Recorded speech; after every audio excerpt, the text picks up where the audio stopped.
Whether you're a lifelong keeper or just getting started, help us encourage responsible keeping, conservation, and public education in the interest of keeping our reptiles safe and healthy as we protect them for future generations. You're invited to spend time with us as we experience these awesome animals together on Intrepid Exotics.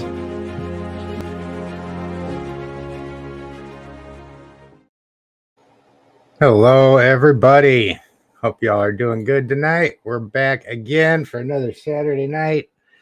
And I had her out for a little while to see if she would calm down and just sit here to no avail. If any of you guys seen the last couple of posts I put on about her up on Facebook, God, she is getting needier than any animal I've ever seen in my life. Every single time I turn around, like I say, her enclosure is right there. So it's like, 4 feet away from me. So yeah, it's all day long. I turn around and look, and she's sitting there at the glass looking at me like this until I take her out. As soon as I open up the door, man, she's just right out and wanting to run around. So we'll keep an eye on her, see where she decides to go tonight. Oh, man. So let's see who all's on with us today. Tara's here. Good to see ya. Greg. And Judd's with us. Good evening, Laura. Frankie, hope you're doing good. My mother is here with her new puppy. From Florida, which is like the only thing that's going to be illegal to have down there pretty soon. If you're lucky. Make sure she's not getting in trouble back here real quick. What are you doing? Back up here. Gerald's with us. Nicole, good to see ya. Erica, hey. Jen is here. Hey, it was good to see you and Mike today, man. For those of you guys that didn't see it, you can go back on my Facebook page, and I linked the video that Jen and Mike have done. They started a podcast on the Trap Talk Network.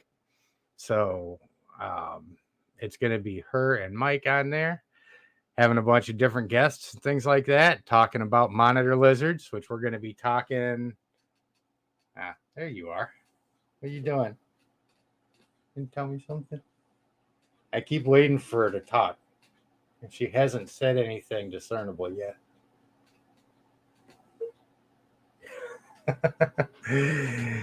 She'll be good. Yeah, I had one of the things I'm gonna go over tonight is I'm gonna kind of recap the last monitor lizard video that I put out, because there was a really good teaching point that happened in there. And so yeah, we'll pull that up and look at it too, because if you guys hadn't caught it yet, the last one that I put out was taking Niles and Frazier both outside. And it really kind of goes to show, one, what we need to do with our harnesses and stuff and how we use them. And two, just the difference of what it's like, having some time under our belt with these guys. There's instances where the Nile monitor here is actually the better behaved, even though there's the big stigma around Niles as being mean and all that other stuff, and incorrigible. But that'll be cool. And of course, we'll do our regular USARK update this week. We've got more good news from that. And we'll chat about some other stuff. I actually want to touch on the Ala reptiles issue as well. Interesting little dynamic there. Then we won't go into too much detail right now. I'm going to do my best to stick it out as long as I can. I feel like doo-doo tonight. Got an eye infection starting over here, which is really uncomfortable. And when I was working on the enclosure earlier, my Gerber fell right here. So I got another little freaking bump. And then I retwisted my ankle at work the other day when it wasn't completely healed yet. So yeah, we're just batting 1,000 this week. I'm about to wrap myself in bubble wrap for the rest of the weekend. Where you at? What are you doing? Oh, there you are. This animal is too much, man. Where you at? There. Come on over. And you see she got a little bit of dark spots around her mouth, too, from where she's digging out in the corners and the substrate and stuff, trying to get out and get to me.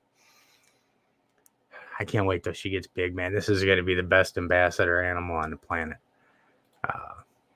So Travis is out with us. Tegu, I love it. Love the picture, man. I don't keep up with anime. Judd said that there is a creator, Akira Toriyama, that passed away recently. I don't know him. He must be popular in those circles. Jessica is here. Jessica was kind enough to help with some merch. So we're going to be representing her tonight. We've got some links all over the place. I will, if you guys need them, we'll get them up. Feel free to put them up in the chat and whatnot. For those of you guys that aren't familiar with Jessica, she does some of the educational stuff with us. She also runs an animal rehab out here, typically for native wildlife, raccoons, possums, turtles, things like that. On the rarest occasion, she'll take in a reptile here and there, or take in a pet and rehab them, stuff like that. But she's doing some really good work. Really proud of her and happy to have her as part of the team. That is for sure. Let's make sure we can see all of that shirt.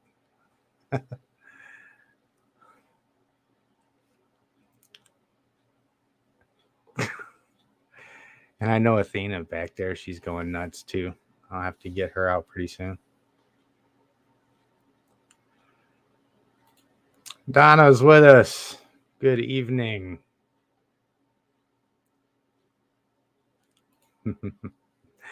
Yeah, we had a little exchange, Tara and I, up on her Facebook page earlier today talking about that. And that's going to go into a couple of things I may mention here later.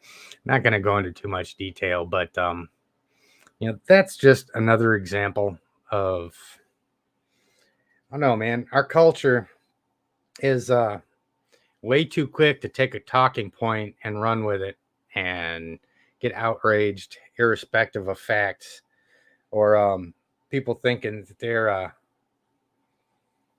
opinions just matter so much. And it's another case of a decent guy trying to do the right thing, and a couple people didn't agree with him. So I actually had a couple people approach me with it, and I just kind of ignored it. I'd seen a couple of the memes. So, the guy had it's like a T positive albino or something like that, monitor lizard, and I guess it was one of the first bred in the country, but it was born without an eye and with a crooked mouth.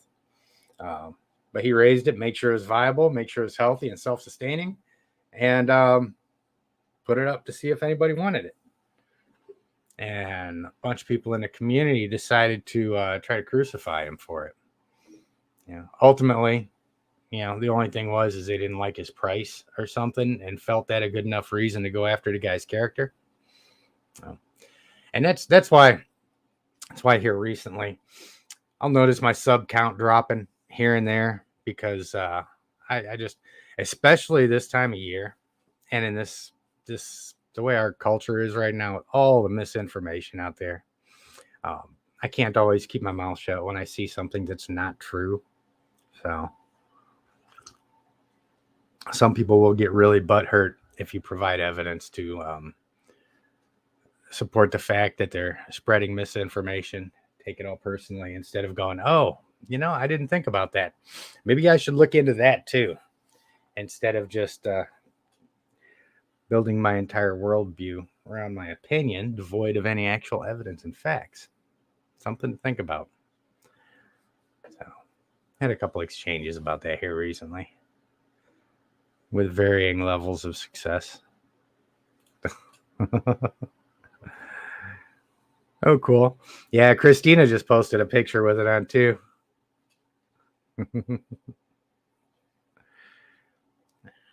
Come on, girl. Let's keep on going. North Carolina Exotics. Hello. Yeah, you know we'll do what we can. Means the world to me. You guys saved our butt on that last event, providing all the photographs and video footage and stuff like that. I would have never been able to put that video out had there not been a responsible adult there with a camera. Because I know I am terrible about pulling a camera out. If I'm in a social setting or anything like that, I so need a videographer for stuff because I can't bring myself to pull the camera out. Alex, good evening. Mr. Fax, how you doing? It has been a hot minute. Hope you're doing good.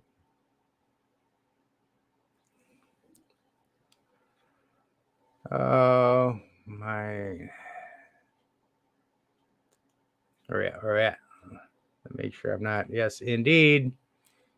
Always got the snake hat. She's, it wouldn't be so bad if she'd chill out at some point. I spend a lot of time working in here, but she always wants to go after the mouse and stuff like that. Queen City Serpents is with us. Good evening. How you guys doing? Demonic, how are ya? And absolutely right. This is the best coffee mug on the planet. The only thing that will make it better is once I get a real rattle on there, which will happen at some point. But I got too many bills to be dropping $50 on a rattle off Amazon. What are you doing? Are you not tired yet? Huh? Are you ever going to get tired? Ever. You've been running all freaking day long. All day. You haven't stopped.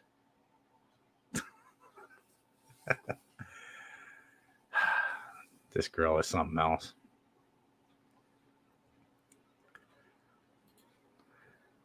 Oh, yeah. Chloe's insane.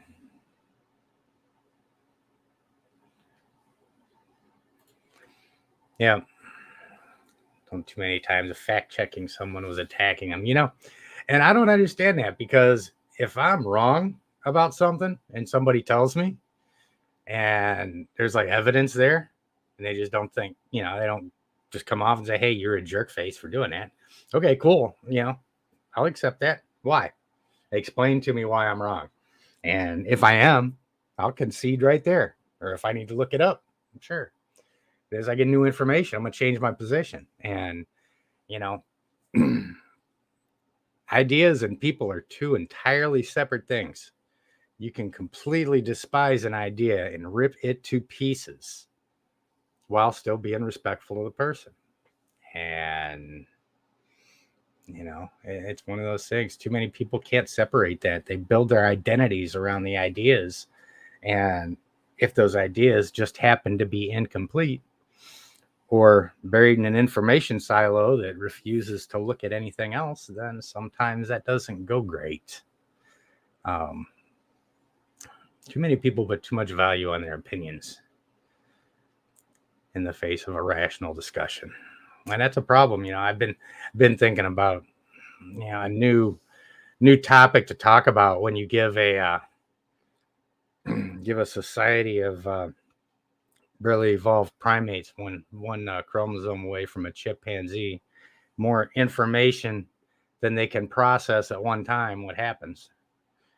First thing you get is a whole lot of tribalism because this person likes this set of ideas and this person likes that set of ideas, and they will wall themselves off within their little silos of their ideas and go to war with anybody else that lives in a different silo. So, God, long discussion. That could be 3 hours worth of stuff. But we got like snake stuff to talk about. Where we at? Let's see. Oh, okay. Yeah, and Jessica was saying I need to send a picture of me with I'll take a screenshot or something like that off the video here. Or you can, if you like. I don't even hardly take pictures anymore when I'm trying to capture an image, especially working with animals. It's so difficult to get that right shot, you know. And when you're like, if you're trying to do thumbnails or something like that, it's so difficult to find something, you know, where you've got like the animal's face in focus, and I'm not making a stupid face or something. So sometimes I'll just sit there and scroll through frame by frame through the video until I find it. I think those are the easiest thumbnails to make, just pulling frames out of the video. Plus, nobody can say it's clickbait if it's actually in the video. I know. I'm right there with you. We've been running all day. Had to go. Ruth had to do a bunch of stuff for the hermit crab enclosure, and I've been fixing enclosures and all that stuff today. So it's been busy. Tomorrow's going to be feeding day and more enclosure work. And then Monday back to work. So gotta love that shit. Justin, good evening. We are so far. Every night we get to come out and hang out with you guys is a good night.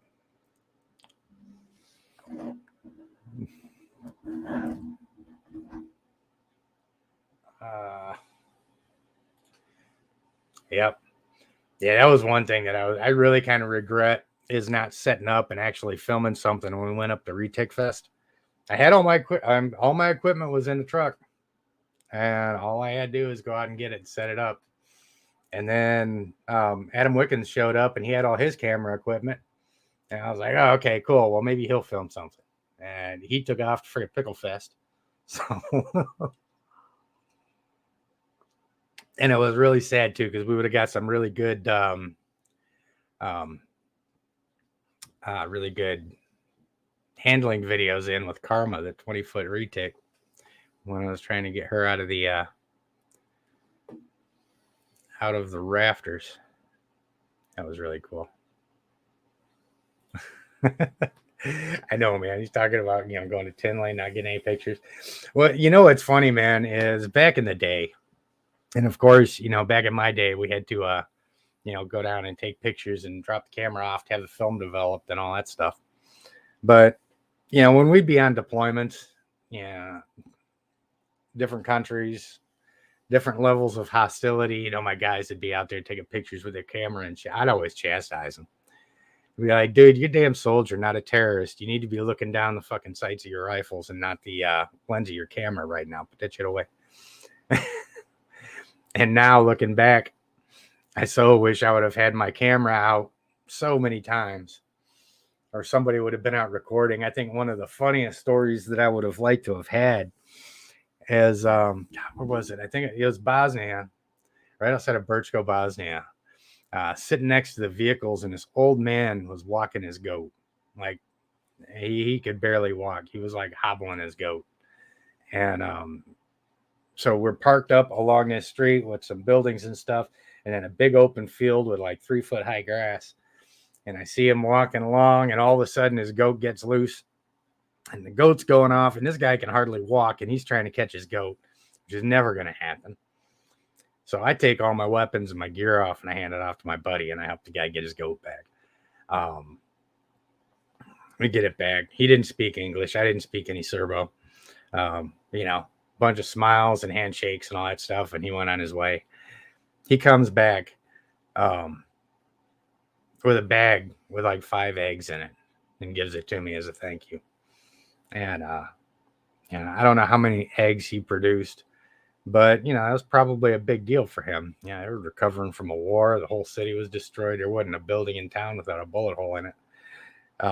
You know, of course, this old guy wasn't doing much manual labor and making much money. So, I mean, it was probably a big deal to him. So I wasn't going to say no. Yeah, we drove down. As soon as we got a couple miles down the road, I gave the bag to a kid that was on the side of the road. He was really happy to get him. I had a whole stock of all the food I could eat. It was really nice, actually, in Bosnia because they kept mess hall open at night. So you'd have like a buffet in there, and you just go in there and kill yourself on fried chicken and stuff. Loved it. Loved it. It was like Club Med, man. It was like Club Med with, explosives and a Russian mob around.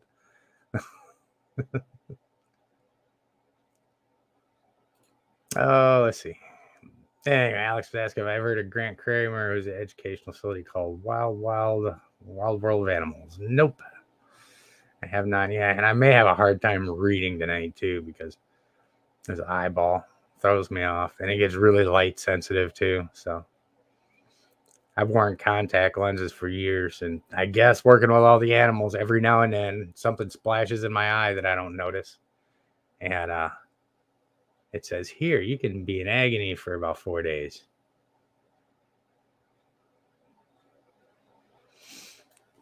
Brock Wagner. That name sounds familiar, but I have not met him that I remember. I may have seen him somewhere in passing, stuff like that. But Megan, good evening. How are you doing? She is.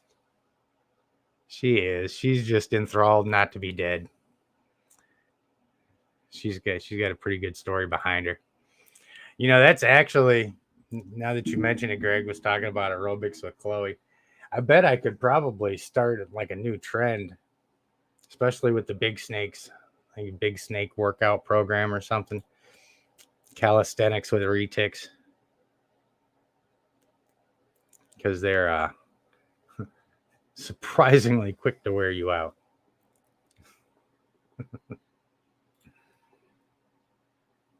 Absolutely. Facts will say, rather be corrected than ignorant. That is true.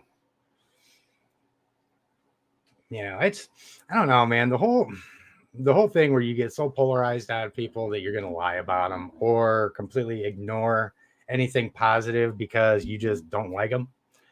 I despise that. I mean, it's a lot of it has to do with the culture that I came up in. You know, growing up around a martial arts school, in the military, honor and integrity are things that you take pretty seriously.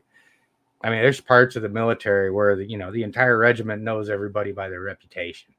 You know, not by the rank that's on their collar, but what they do and how they perform, what kind of person they are, how well they can be trusted, and all that stuff should be important. It really should. You know, I push out the fact sometimes that I can't bring myself to stand behind anybody that I know is a pathological liar. And I think about it and I'm like, I've had this channel for 2 years and I wonder what kind of a community I would have here had I openly lied 15,000 times on it over the course of that 2 years about something. I mean, how much educational value is in that? If I found something really jarring, something really emotional, and just decided to start lying about it, I bet you I could triple my subscriber count. But I mean, what's the value in a community? It's not based on something real. I would much rather have a smaller community of people that are straight up, open, and honest. And there's enough of us out there to get a lot done, which we'll go into with the USARK stuff here pretty soon. So. You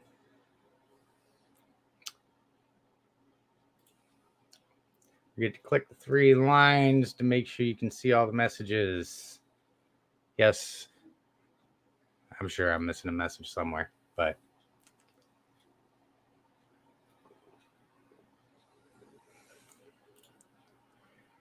much appreciated. It's good enough to keep the rest of my body functioning and therefore keeps the rest of my body taking care of the animals. So we're all good. Any day of the week. I enjoy talking about the reptile stuff hugely. But sometimes there's just hard conversations that need to be had. And those hard conversations are going to piss some people off, and that's okay. Because, just like this stuff with the monitor lizard guy on Morph Market, we want to try to avoid that stuff. Everybody gets in that takedown mentality. Sometimes you got to just slow down and wait and see what happens.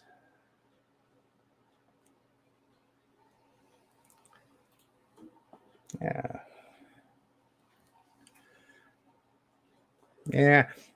Tara said we need more opinion diversity in the hobby. We should all be accepting of opinions and know the difference between opinion and fact. That is a fact. I mean, we do have a big diversity of opinions. I know what you're getting at. I don't want to pick your words apart. But we do have, it's a lot of it does have to do with just being accepting. If something's not demonstrably false and it's just this person thinks that way, this person thinks the other way, there's not really solid evidence one way or the other. It's really a matter of opinion. It's kind of subjective. Yeah, that kind of stuff, man, brush it off. Shouldn't be fighting about stuff like that. But, I mean, if you see somebody telling a blatant lie, like, yeah, you can keep your retic at 50-degree temperature and they'll heal just fine. Maybe that's something we'd want to speak up on. And, things like that are blatantly false that people that don't know any better might take into account and actually start doing. Well, just like people that say live feeding is perfectly safe. Well, it is perfectly safe until it's not perfectly safe. So those are all things you got to take into consideration. Quinn said he's always making. It reminds me of the South Park episode where the boys are doing their school pictures. Cartman tells Kenny to take his picture upside down with his butt facing out of his parka. And, Butter gets up there looking all prim and proper. And he's the one that gets in trouble for making stupid faces in his pictures. And his mother makes him stay grounded upstairs with a bag over his head until he learns how to stop making stupid faces. But Mom, this is my face. Big South Park nerd.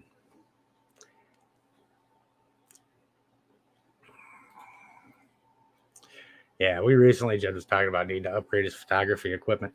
I've recently done that. And it's a double-edged sword because it is really, if you've not done photography before, there's a lot to it to learn. And I'm still getting some of it figured out.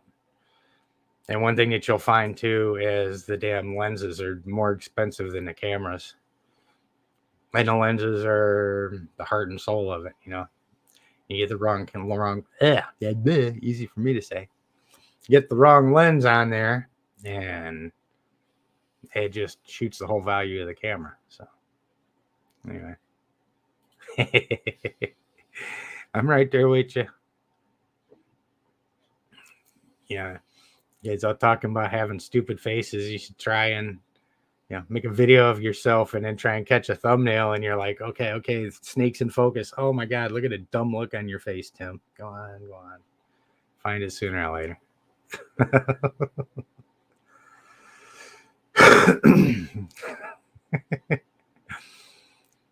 Yeah, he does love his pickles. Our hybrid girl up there, she's doing good. She goes out, she comes in, she really likes to stay to herself in there. She gets really uncomfortable when she's out.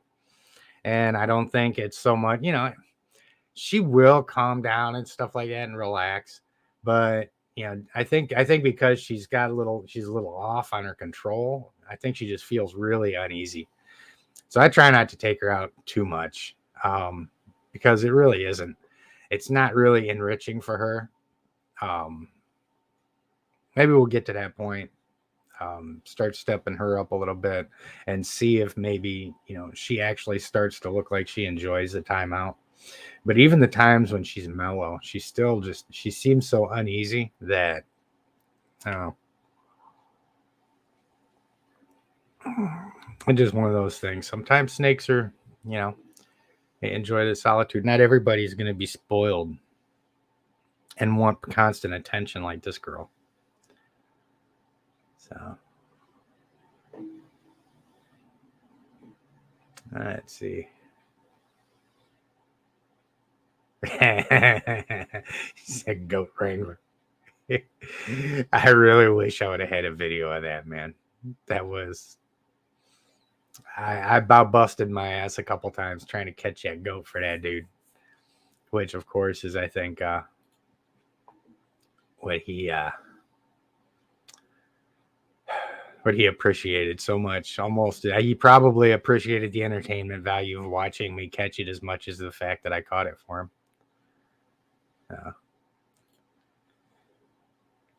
Tara says, you got hermit cat? Tell me about them. Why do you like them? What do they do? Why are they interesting? Absolutely nothing about hermit crabs. Well, I'm almost right on board with you. Those are Ruth's babies. I think they're cool. She wanted them. She, cares for them and sets them up and stuff like that. And their enclosure is out there where her desk is normally set up. So she's always out there watching them. And of course, I've got these animals in here, and then we've got the ones downstairs. So you were so close to being chill. It's almost like you've had more coffee than I have. Come on. You got to go home pretty soon anyway, so your cousin can get out. Hey, Michael, how you doing, buddy? Good to see you.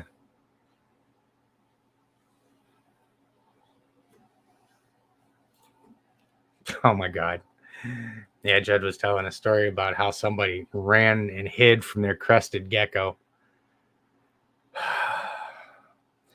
How privileged a life does it have to be for you to be afraid of a crested gecko? That's pretty sheltered. And he was talking about him. Cresty jumped on him. Cresties will jump their ass off.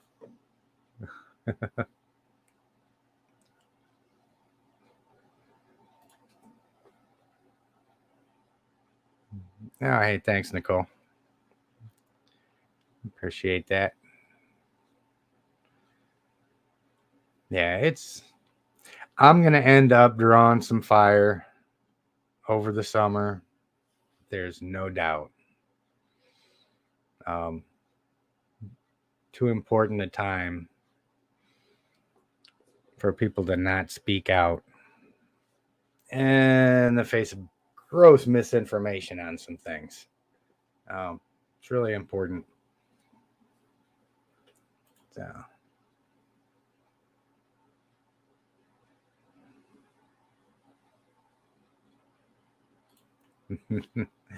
Well, I don't know how old you are, Fax.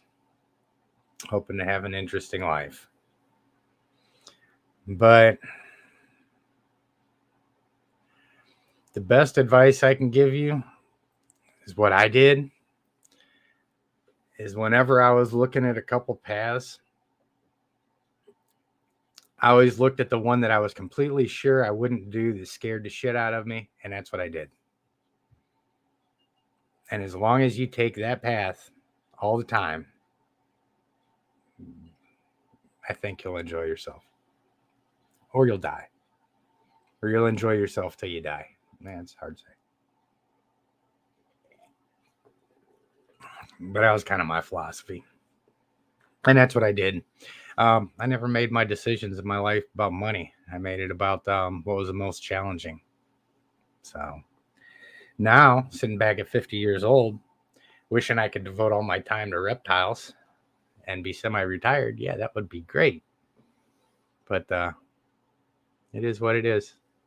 Life's a trade-off.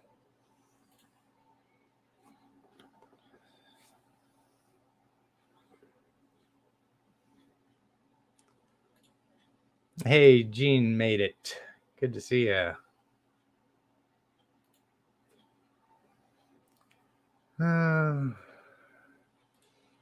Hey, Queen City. It's good to see you. Thanks for jumping in. Enjoy the family time.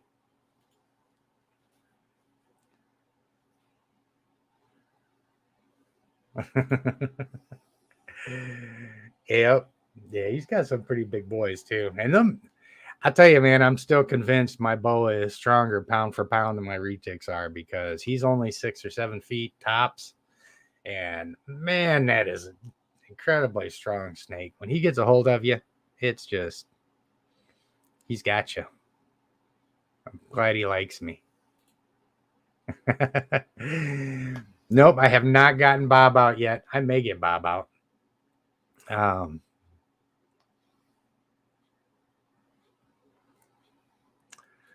see, interesting question here. Would black-throated monitor lizards be untrustworthy to their handlers, being an African monitor? Every reptile is untrustworthy until they're trustworthy. And some of them never get completely trustworthy. Some of them you still got to kind of stay on point with and respect more than others. Some are more forgiving than others, but seen a lot of black-throated monitors that were just puppy dogs. So it all has to do with handler and how you work with them and how long. So here I go. See, I guess I'm not going to have any problem staying on here for a while tonight. I thought I'd get on here in 15 minutes, be like, ugh, I'm going to go to bed. But, so yeah, I'm just running through comments right now. We haven't even got to any of the stuff we want to talk about. So.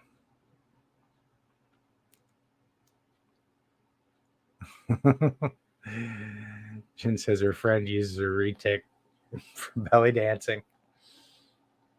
Yeah, I'm sure that's a good workout, and they could probably get some pretty good video footage out of that too. It's kind of like two of the best things in the world all in the same place. You can't beat it.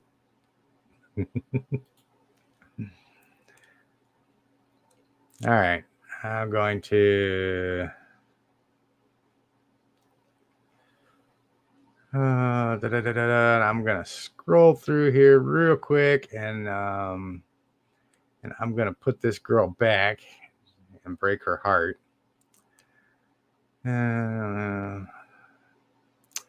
Make sure I don't miss anything. See a lot of good.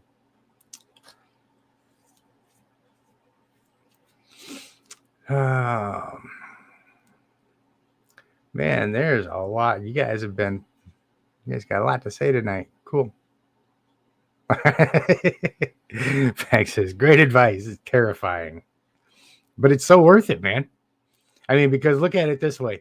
If you start out when you're a kid and you just start doing everything that terrifies you, just anything that you don't want to do, that you're afraid of, you run off and you do it, and then you do the next thing, and then you see, and then your confidence starts to build a little bit, and you start doing bigger things.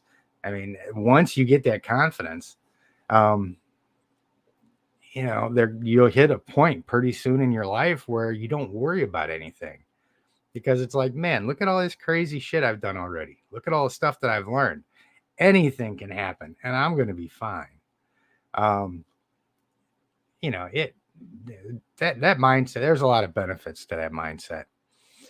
Only thing is, man, is it can be difficult sometimes to keep yourself from going like full adrenaline junkie or going full David Goggins, or you just you're single-mindedly focused on being the baddest ass in the world and all that stuff. But yeah, you can temper it. There's levels. But in general, I think that's a good approach for everybody. I mean, if you're afraid of something, do it. What's worse can happen? I'm gonna die anyway one of these days.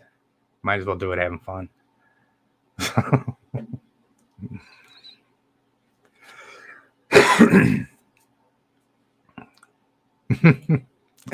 Yeah, we're talking about the willfully offended. Yeah, that's an hour-long conversation there, at least. Okay. Man, here I go getting way behind here. Or not. Yeah, I trust my reptiles because they're honest.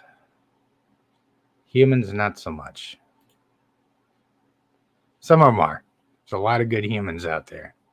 I try not to get cynical, nihilistic, but there's a lot that aren't.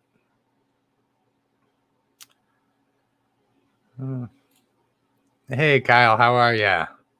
Hello to the UK. We're at getting ready to.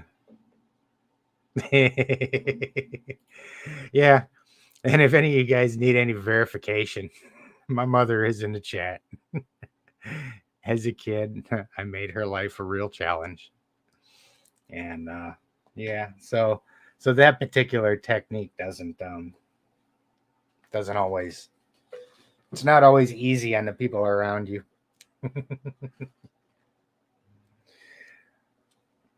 Oh, man. Yeah, she's seen me through some of my crazier stuff. All right, let me put this girl away real quick. Come on. Come on, sweetie. You'll come out again tomorrow. Go home. You got plenty of room to run.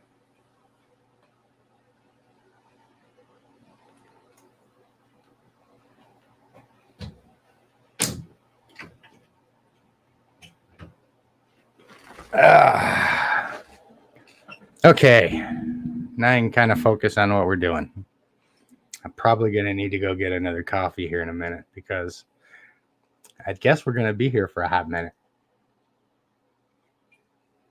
Tell you what, so let me make sure I'm through the rest of these. If you guys don't mind me taking like a 3-minute intermission to go get coffee, then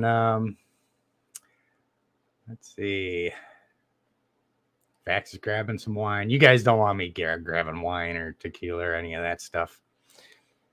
Yeah, I'll go straight off the family-friendly ledge quick. It takes a lot to keep me rated G. It takes a lot of self-discipline. I'll be right back. I'm going to go get them.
Okay, we're back. Thank you for waiting. I think as this stuff goes along, man, I'm just gonna have to start bringing a big full thermos of coffee in here for these things and then just catheterize them myself. And that way I won't have to get up and go anywhere.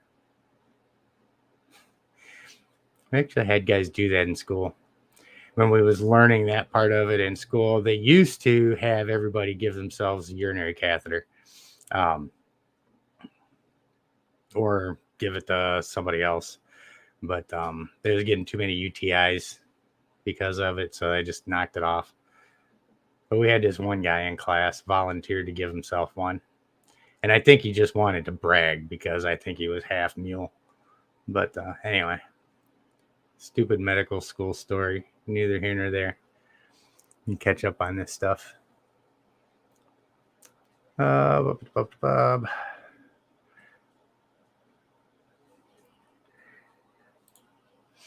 I used to have a Keurig in my office and then a Keurig downstairs. And I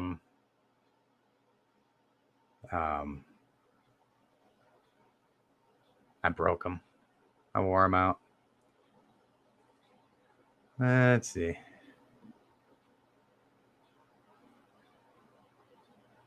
Okay, so I'm caught up on the comments. Sweet. Let's talk about USARK real quick. I'm going to go down like we usually do. I'm going to go to the site because everybody needs to see it consistently. And we had another win. I'm really happy about. Now, let's see. So for those of you guys that are newer or don't know or aren't familiar with USARK, They are lifesavers. They're the ones who pick through every piece of legislation and pull out all the obscure hidden stuff that nobody would even know is there. And they prevent reptile keepers from having laws just passed right over your head without you having a chance to say anything about it. And all of a sudden, poof, there's a new law that nobody knew about. So somebody has got to watch all these proposals that these meatheads in the legislatures and Congress and all that other stuff try pushing through because somebody threw a couple bucks in their pocket. So that's what USARK does, and they have been kicking ass. The one right here, see, I guess you can see the cursor there, but you can't see that anyway. I'm not superimposed. Okay, so the first one, Arizona, squashed. Colorado, the pet tax for all animals is squashed. South Carolina, that one's not a bad one. It's something that we're keeping an eye on. So it's not like something that we're really, trying to squash. So they're still good. Animal program ban, squashed. Florida. I don't want to talk about Florida. Still fighting down there. Fortunately, I've got USARK Florida to help with that. Louisiana, latest big win down there. They tabled that legislation due to public outcry, public input. They are tabling it until they can get more information. Why are they tabling it until they can get more information? Because USARK got everybody to get in touch with them and say, hey, there's more to this. There's people out here that don't want you to do this. Don't do this. So this is the democratic process winning right here. And this is one of the things, man. It's like, if we paid this close of attention to everything and did this, imagine how much better off we would be instead of just believing what people tell us. But anyway, so USARK, man, big wins. Memberships. If you don't have one, let's see. Supporting membership, $20 a year. How much money did you spend today? Bronze membership, $40 a year. You can't get out of DoorDash for less than $40. So eat some ramen noodles one night, get a USARK membership. That easy. So, see, sustaining memberships. I don't even know about that. I just get the regular stuff. Silver memberships, gold memberships, and you can still continue to contribute to them, engage in fundraisers and auctions and things like that. They will send you a t-shirt. They'll send you newsletters. They'll keep you up to date. You can also get everybody that you know to subscribe to this channel, because if I don't put anything really cool out that week, at least Saturday night we're going to sit down and look at USARK and find out what's going on. And if I have any questions about this stuff before I start putting it out, if it's not in your newsletter, Jeremy Turgeon is a friend of mine who is an hour away from here. You guys may know him as Brassman Reptiles. He is now a USARK employee. And so he is a resource that I will hit up.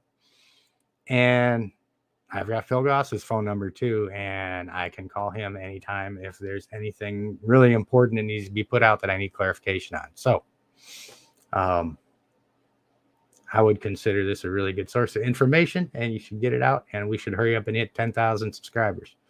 And then once we do that, then we got to hit 100,000.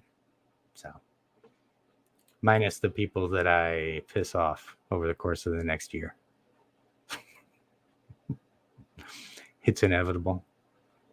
Not going to sell my integrity out for nothing. I'm still going to throw the bullshit flag where it needs to be thrown.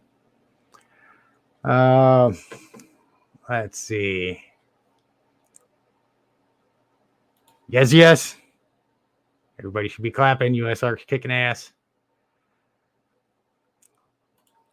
Let's see. You must be talking about one of Kevin's Bolins. Yeah, he does have some pretty awesome friggin' Bolins up there. And those are gorgeous animals, but I'm still happy with my retics, man. Oh, Tara's been shopping. Picked up 3 snakes, a hognose, a ball python, and a blood python. Sweet. Awesome sauce. All right, let me catch up on these because by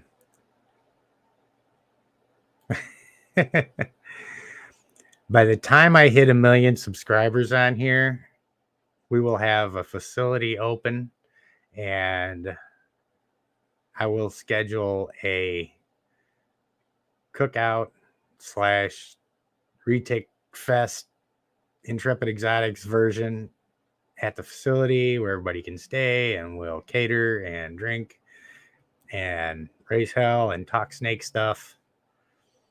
And yeah, so it'll happen. We're getting there. Everything's still in the works. Just got a lot of stuff that we're working on getting squared away. Nothing ever happens as quickly as we want it to, but barring anything dramatic happening, at some point we're going to end up being moved into a place where we can facilitate doing, all the open public education stuff and be big enough to accommodate having anybody out that wants to come out. Like I said, doing a retake fest type thing out here in North Carolina. So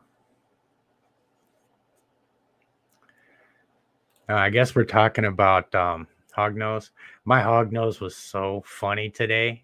I was in there working around the other snakes for a while, so she saw me and she was just sitting there, head flat, hissing at me and all that stuff. So I opened up the door to fill up her water, and she just come out and did her little thing.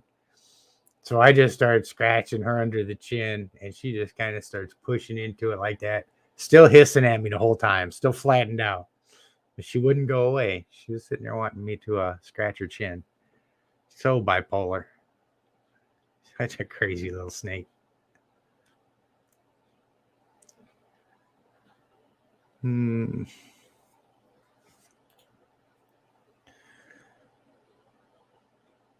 Hey, you can start now there, Fax. We've got a Patreon. Always encouraging folks to jump on the Patreon, man. All of that stuff, the bigger it gets, the easier it's going to be to facilitate all this stuff. Yeah, the subscriber stuff doesn't cost anybody anything, and the views and all that stuff gets the ad revenue. The Patreon is a huge help. More than you guys know, we really appreciate our Patreon subscribers. And I'm not terribly active on posting stuff on Patreon because everybody's got, we've got the access to talk and stuff here and all that. And, we're not big enough to where I can't engage with anybody that wants to engage right now. As time goes by, as more people get on board, I'm going to have a way of triaging my time to do stuff like the video chats with people and stuff like that. And I'm not going to be able to keep up with social media at that point. At that time, I will be switching over more and focusing more on Patreon. Because of course the people that really support you like that are the people that deserve the attention first. We're just not big enough right now to where I need to do that. And I can still, handle any influx of stuff that's coming in. But as we get bigger, that Patreon is going to mean more and more. As far as perks and stuff like that go. I mean, like I said, that'll be the time when we'll have to use that to triage where our time goes. So,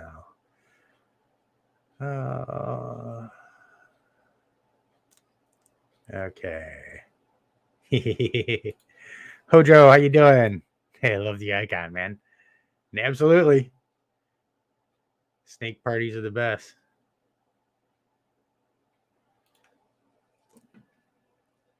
One chill, honey. She's shared the channel out already. I appreciate it. Absolutely appreciate it. See, the thing is, man, is it just, the whole part of growing a channel is that, even already, gotten so much positive feedback from people that we've worked with over video with their animals and stuff. And people are constantly contacting me saying, dude, I watched some of these videos and now my freaking snake loves me and we're all happy and stuff like that. And He's not trying to kill me anymore. So that stuff's really cool. You know, you see, I mean, a lot of people will just say, I mean, you'll see, there's so much ball python stuff out there, and that's cool, but you can only do so much handling stuff with a ball python. Nothing against them. Bigger snakes aren't for everybody.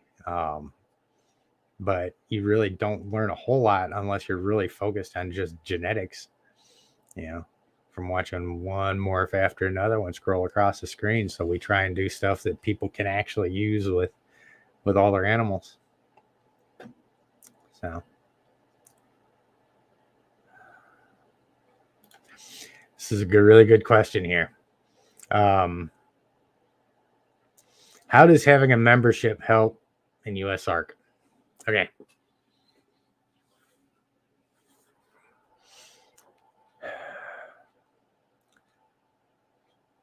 Say there's a biker gang downtown in a bar, like 10 people, and you walk into the bar by yourself and you tell them to leave. What's going to happen?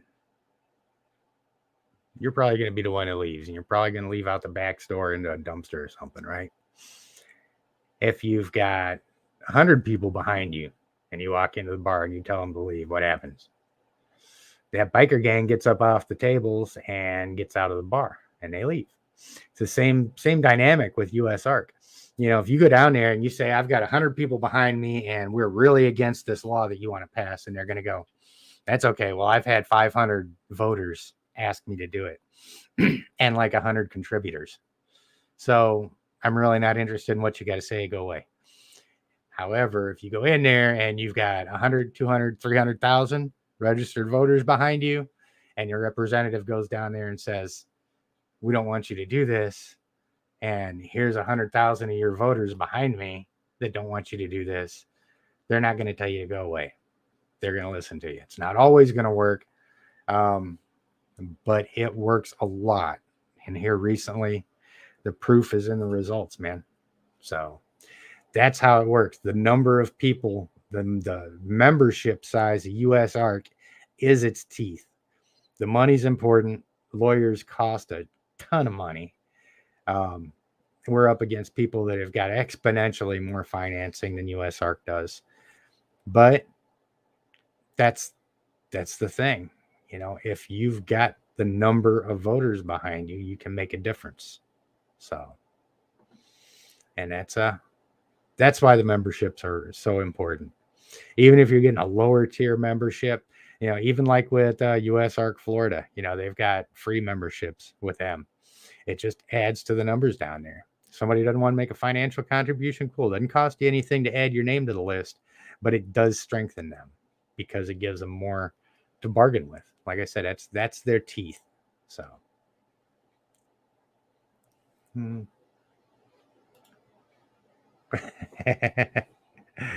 of course, man.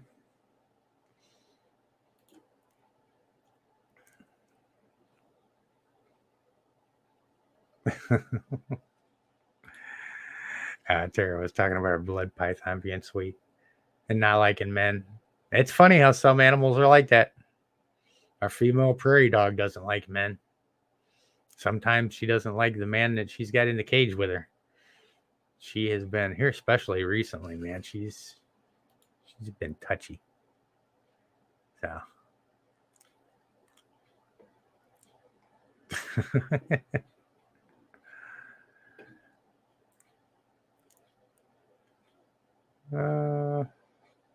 Right.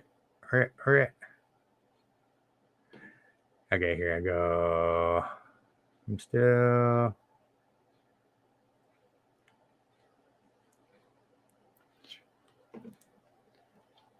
Oh, and I know this is the. Oh, yeah. See what I'm doing a lot of times when I'm scrolling through here and I'm not saying anything and I'm just kind of reading the comments is, you know, there's always a lot of conversation between the people in chat that I really don't need to be involved in. So I kind of read through here a little bit, just trying to make sure that I'm catching any questions that come out. Here's a good one. I don't believe Niles was captive bred. I could be wrong. I don't know for sure. And no, I would not recommend his breeder. There's probably the first 3 or 4 local people that I ran into when I first started kind of getting into reptiles. I have learned things and I'm no longer associated with them. So,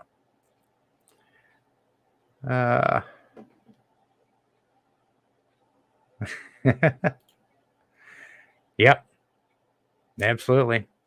There's a $500 tier on Patreon, and I think there might actually be one bigger. And yeah, there are a lot of businesses that are looking for places to donate money to. There are a lot of businesses that give away millions of dollars.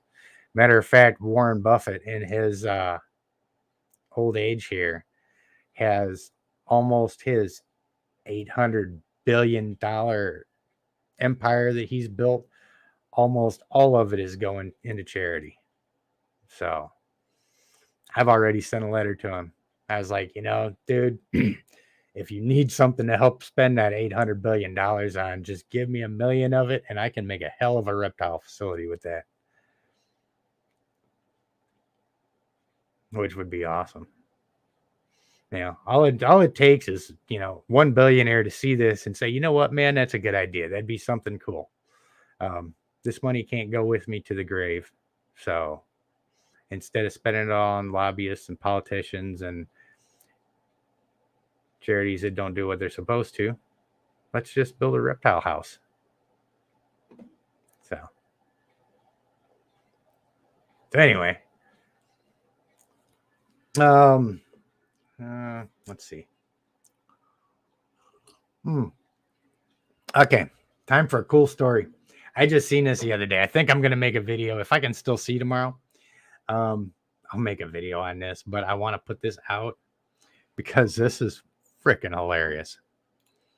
I thought it was crazy. Thought it was a hoax at first.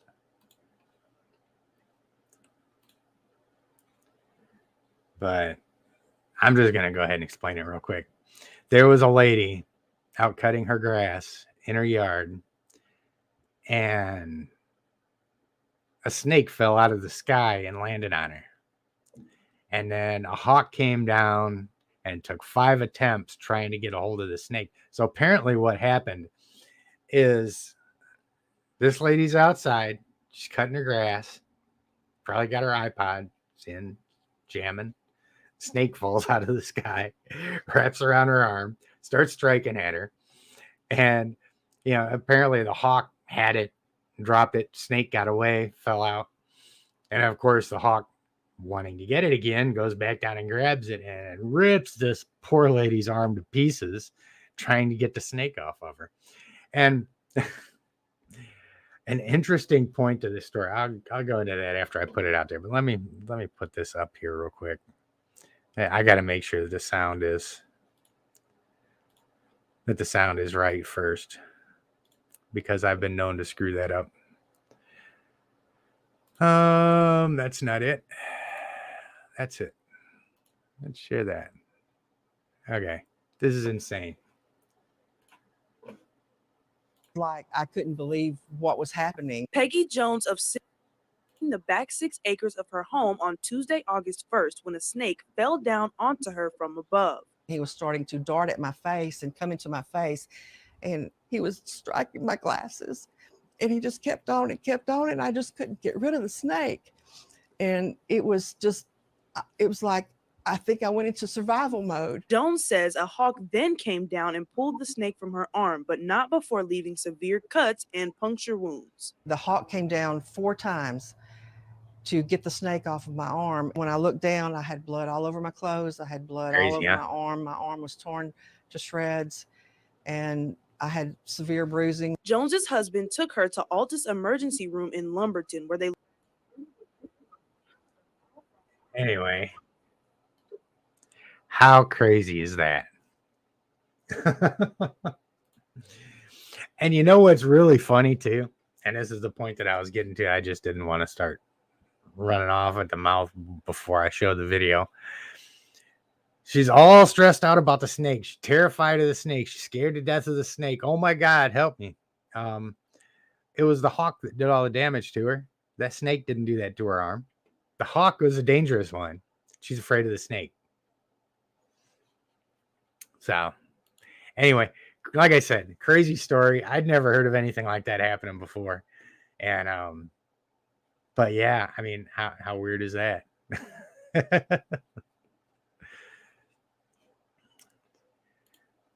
Hey, John made it in.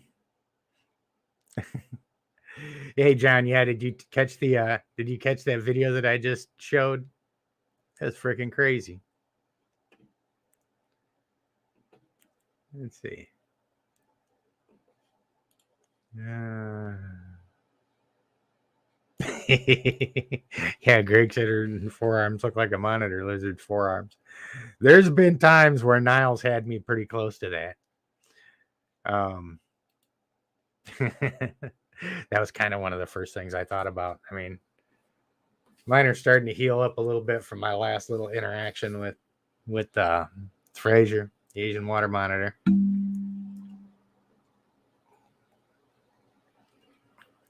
That's something too, if you guys didn't catch it. I put out the last video that I put out was just, we happened to get a warm day out here. It was a little bit over 70 degrees, maybe right at.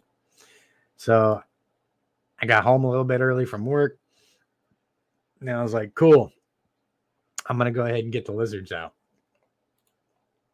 So I'm going to, for those of you guys that didn't see it, I'm going to show you a little bit of it, and then I'm going to show you what Fraser did. And for you monitor lizard keeping people out there, there's a really good example of something to watch out for. And also another demonstration of why monitor keepers' arms are constantly destroyed. You know, once you get them to the point where they're really chill and stuff like that, you know, they're not going to rip you up. Yeah, but if you get them in a point where they're still a little bit anxious, yeah, you may have your hands full. So this was the first day taking this guy outside. This is Niles. He's the Nile monitor. He's the one that I've had forever, that a lot of you guys have already seen. But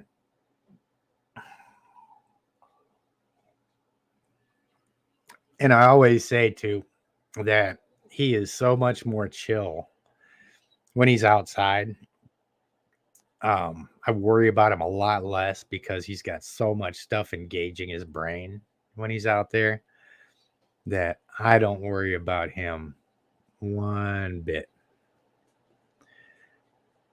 But I mean, I think it's so cool the way he doesn't care that I'm hovering over him. He's perfectly comfortable out there with me because we've had several years of coming outside and doing stuff, and he's just such a fun guy to get outside with. He is. He really loves his outdoor time, and I don't have a problem getting the harness on him anymore. Yeah, it just goes right over his head. He knows what's coming. Doesn't fight me coming outside. The only problem I've got with him is, you know, it's just like any of the other animals. I let them go wherever they want to, but they get to a point where they're getting ready to get in trouble, get behind bushes or something like that. Then I got to pick them up and bring them all the way back across the yard. And he did like to climb trees. Alex was asking if he liked to climb trees. He did when he was younger, but just like there, you know, I wanted to see if he was going to get on there and try and climb again. And he just didn't.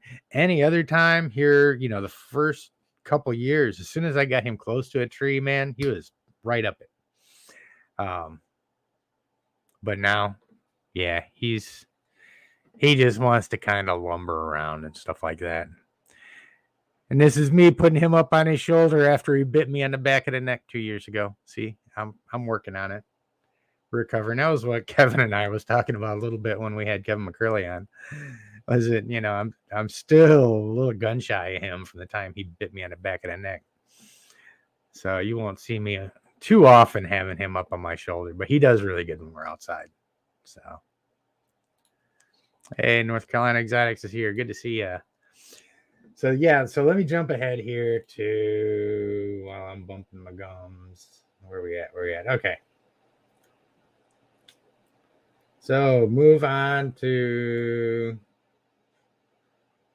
the new Asian water monitor. And we always talk about Asian water monitors being so much more cool and chill than Niles are. But I don't think this guy has had a whole lot of time outside. I don't know if he's really been outside at all. He could have been. I mean, he came from a pretty good place. But there's a chance he hadn't been. So this may very well be his first time outside. So kind of what we're talking about here is just letting him, he's not trying to get down. He doesn't know what the hell's going on out there. He's like, oh, this is weird. The only thing I recognize is Dad. So I'm just going to sit right here. And this guy, he's been so easy to work with. You can't even, if you guys have kept up with the last couple of videos I've made of him, you can't even really make a socializing video because he doesn't react negatively to any kind of contact. So there's no demonstration of working through anything.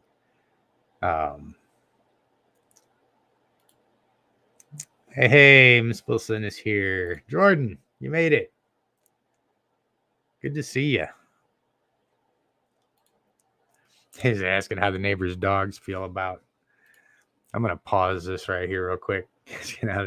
Actually, the neighbors had their dog out when I first brought Niles out, and I took him back to this back corner of the yard way over there by the trees.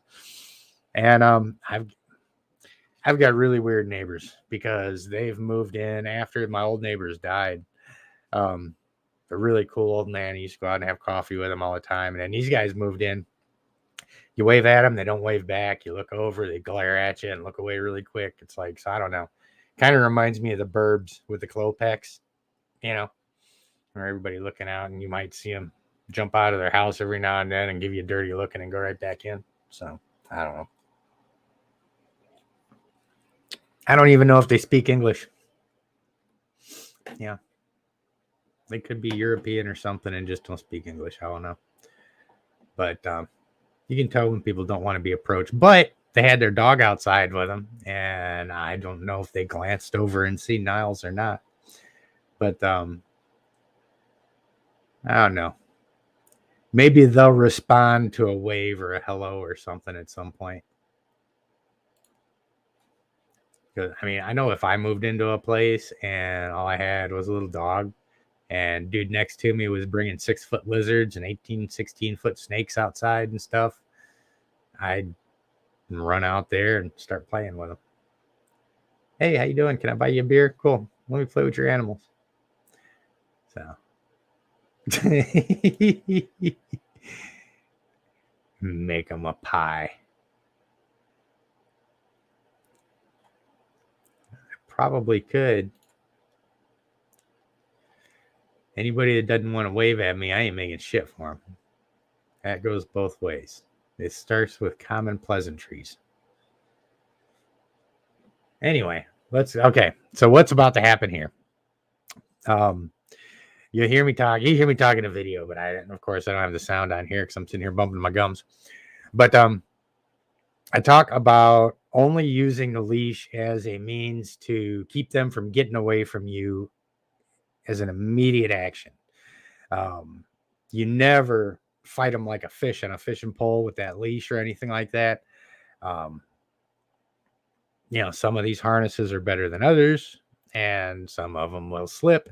And these guys are escape artists. And if you just sit there, sooner or later, they'll work their way out of that thing. Unless you've got a really damn good harness. It's really tight. But anyway, plus it's not good for them.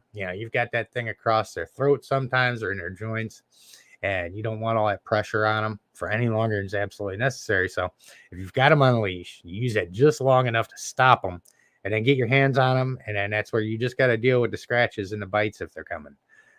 It's just part of working with these guys, and you'll see. Let me start this thing back up real quick. And he's just so timid and curious and excited all at the same time. And whoop, something caught his attention, that instinct to jolt, or bolt rather, just kicked in. But you can see, I'm going to show that again because it's really important, especially with what happens here in a few. This is the first time I've had him out. That's the only other harness that I had. It was one that I was going to try for Niles. But, yeah. If you just try fighting them like a trout, then, sooner or later, they're going to hurt themselves. So he was comfortable when I was holding him. He got down, something spooked him, that flight instinct kicked in, and, you just got to reach back down, pick him up, and he was secure with me because I'm the only familiar thing out there to him. Still a little bit excited and stuff, but you'll see in just a second when I go to put him back down just how reliable that little harness is. So I think what I've got to do is I've got to find another harness somewhere for Niles, and I want to use the one that I use on Niles on this guy. So I've got Niles' harness extended all the way out now. He's about to grow out of it. Yeah, see how his arms are starting to slip that harness? They have. Now it's around his belly. So, okay, time to go in.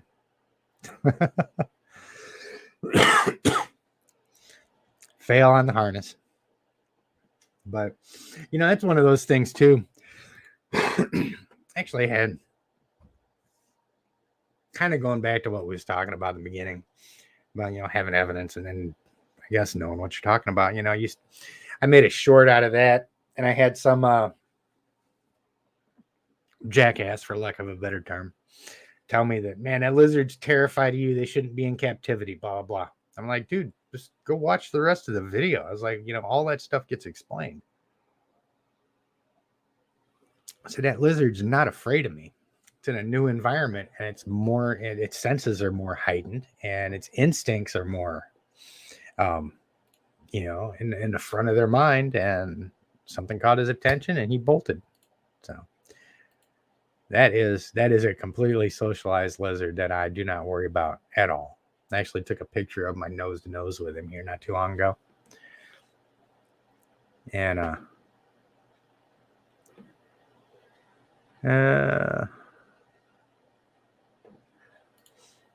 yeah, Jessica's asking if I think I spooked him when I stood up.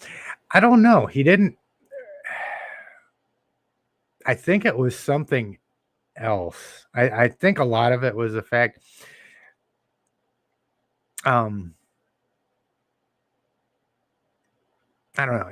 It could have been, but as many times as I've kind of watched that, I've watched and kind of studied his behavior a little bit. He had his head turned and he was looking back the other direction before he started to bolt. And I think he seen something behind him that fired him up, and he turned around and shot off the other direction. It could have been a person that was outside next door. It could have been a heater. It could have been a house. It could have been anything that just all of a sudden caught his attention and frightened him because he's not used to it. That's fine. That's why Niles is as chill as he is because I went through the same thing with him. First few times I took Niles outside, he tore me to ribbons. He wasn't near as nice as Frazier was. Frazier chilled out pretty quick. He wriggled around a little bit. It took him a little bit to calm down. But Niles was he ripped into me. The first few times I took him outside. I paid for that. And, but, he's used to it now and stuff doesn't stress him out. He likes to go out and explore and it's all good.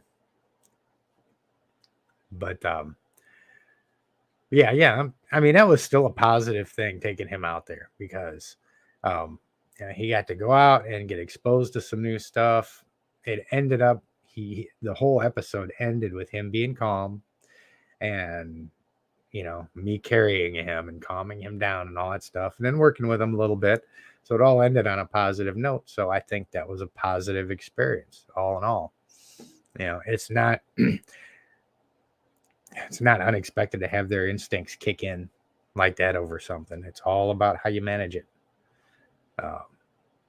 I took a couple shots, got my finger ripped open by one of his claws really good, and had to hose my arms down with Listerine and sterilize all the cuts and stuff. And my yeah, you can see it on there too. I don't have it up right now, but my Reptile Lives Matter has now got a hole in it. All of my shirts end up getting friggin' monitor holes in them. So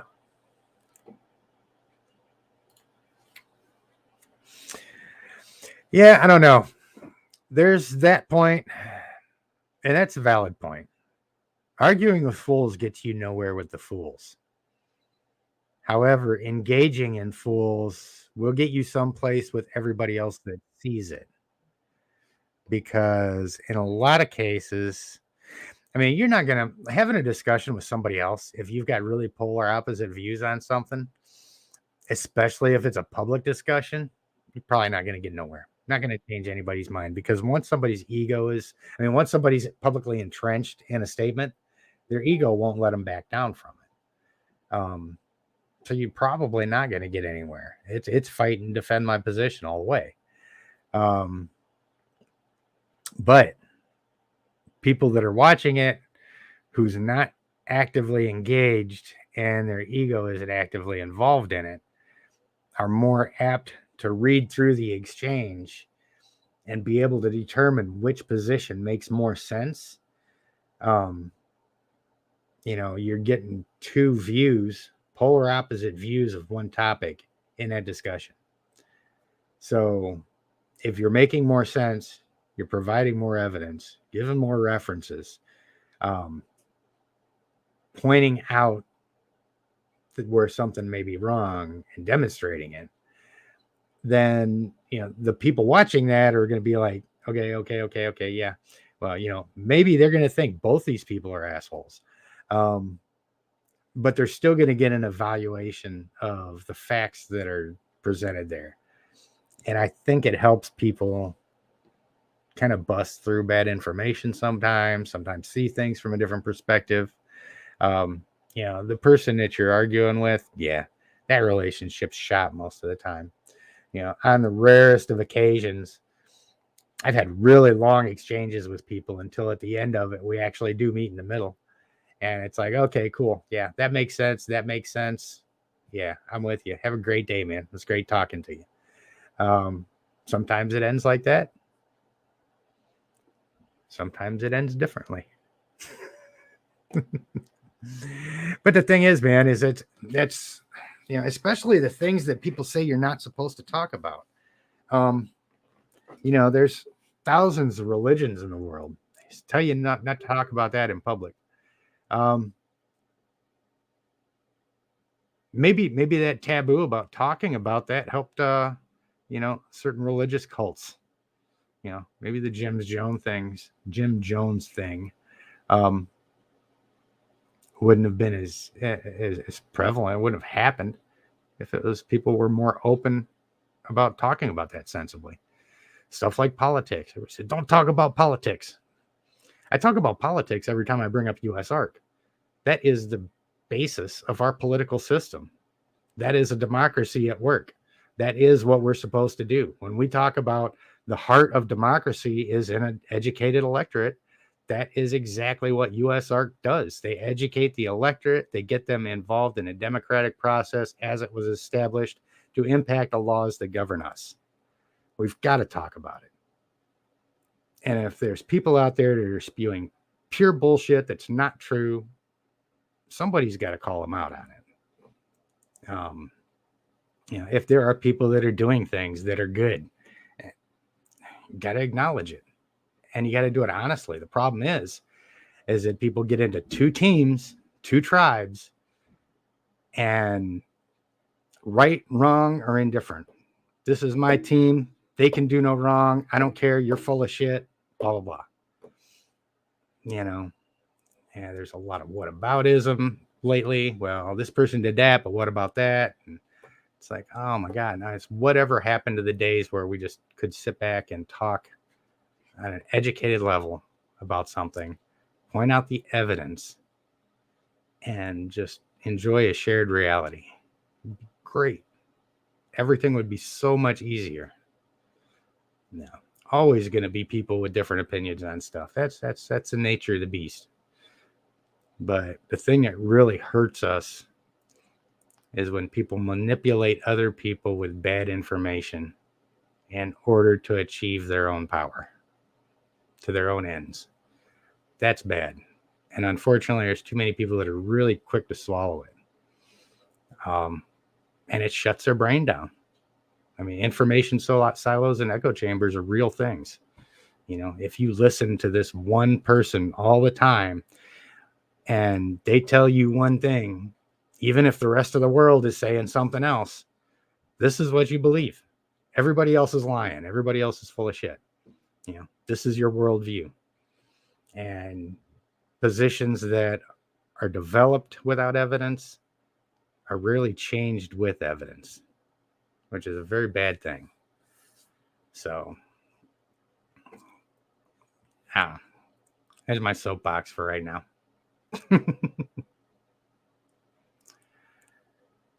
That's my soapbox for right now. I'm going to jump off of it. But, you know, like I said, there's times, especially here over the next year, I have already and will continue to lose some followers who say, man, you're really good with the reptiles, but you're a dumbass and I don't like you anymore.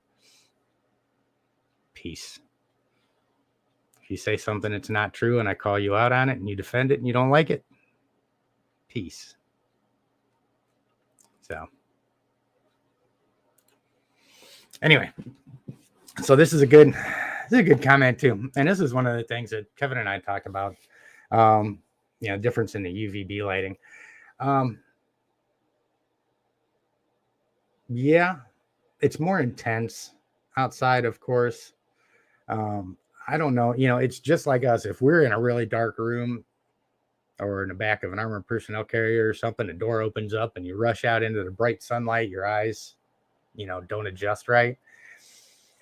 I don't know how reptiles see, you know, I can't look through their eyes, but it may be something like that where they get really, you know, overwhelmed by the difference in light and stuff like that. But you got to figure they've evolved to live in an environment with open sunlight. So whatever it is, they're going to adapt to it at some point. I do notice it, whether it's the light or whether it's just a different environment after being inside for so long. But like the first time I take my big snakes outside in the summer, the first warm day that they go out, I'll throw them over my shoulders and start carrying them out. And as soon as I cross that threshold with both of them, both the big retics, man, they latch on, especially Tigger. Because Tigger is a little bit more reactive than Monty is, the big male retic. First time I take him out, man, he just latches onto me and will not let go. And it takes me a little while to get him down in the grass and moving around and stuff like that. So, you know, they're just, reptiles are what I've found with mine in my situation is that they're very environmentally sensitive. So you just got to have the patience and understand that when you were taking them from one environment to another and stuff. So, but yeah, I mean, it could have a lot to do with the more intense light and stuff.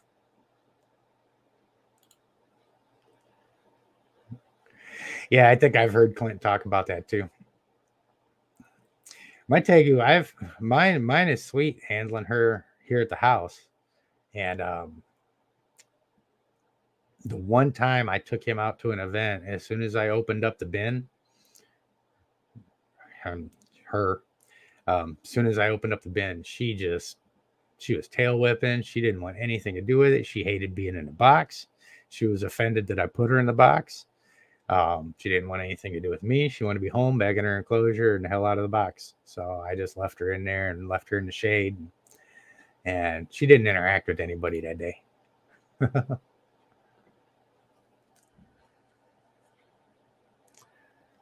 Let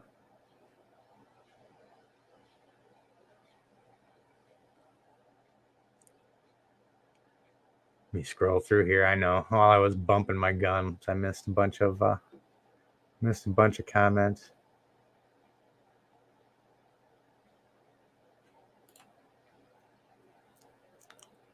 What do we think you should do about getting scammed? I don't know what the details are. Sometimes there's not much you can do about getting scammed. That's a bummer. I hate that.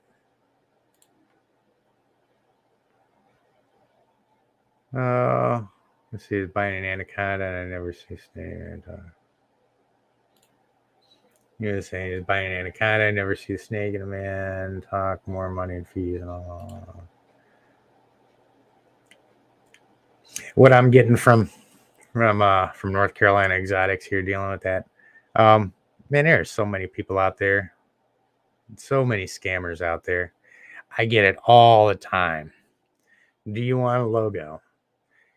Or you get a picture of this supermodel and they send you a friend request, and all of a sudden it's like, hey, hello, where are you from? And I just like, what do you want? This is a reptile channel. What kind of snakes do you own? What do you mean? Block. It's the same. Anytime there's profit to be made, there's going to be people scamming, and it's so easy to do online anymore. You got to watch it. I had one time where I had a pretty elaborate scam tried to be run on me. It was interesting. Story for another day. But yeah.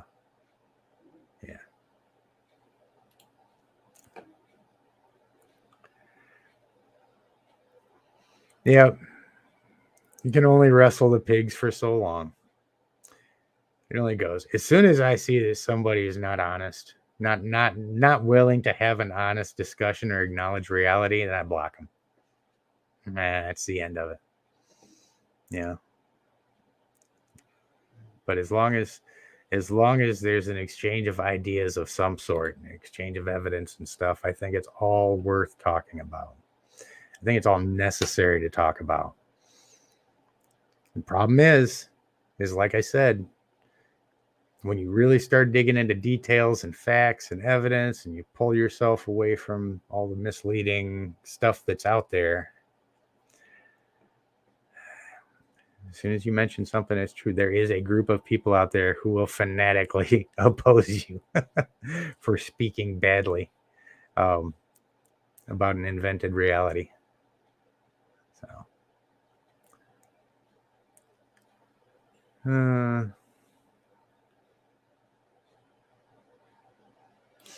yeah, and that tipping scales of saying something that it can be good to lose followers. The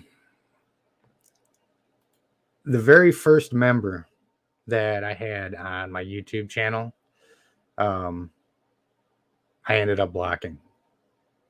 I was a big supporter and all that stuff when she was talking about snakes, and then something came up, and this guy was so far out in left field. He had such extremist views, hateful extremist shit, and I don't want anything to do with that. I don't want your money. I don't want your involvement. I don't want you anywhere near me.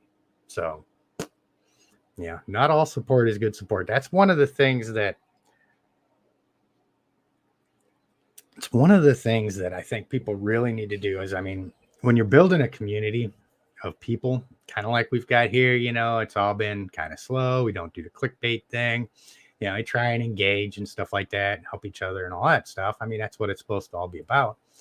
But there are toxic people that will come in, and, to some degree, you've either got to be able to have a discussion and bring those people out of that toxicity and get them, working with the group and stuff like that, or they got to go. Some people you can't fix. And most of us are too busy to try and fix everybody. So not all support is good support.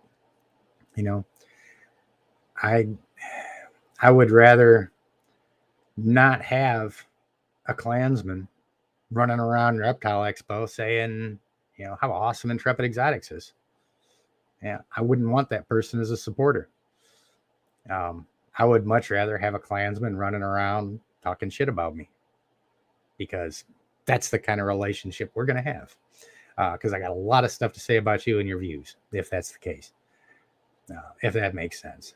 So, I mean, there's a line. Anybody that's got any integrity or sense of a relationship with reality knows that there's a line between basic human dignity, respecting people, and having boundaries, and having, you got to have boundaries with people.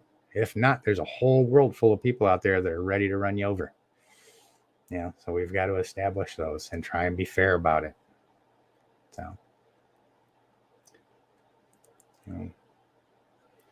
I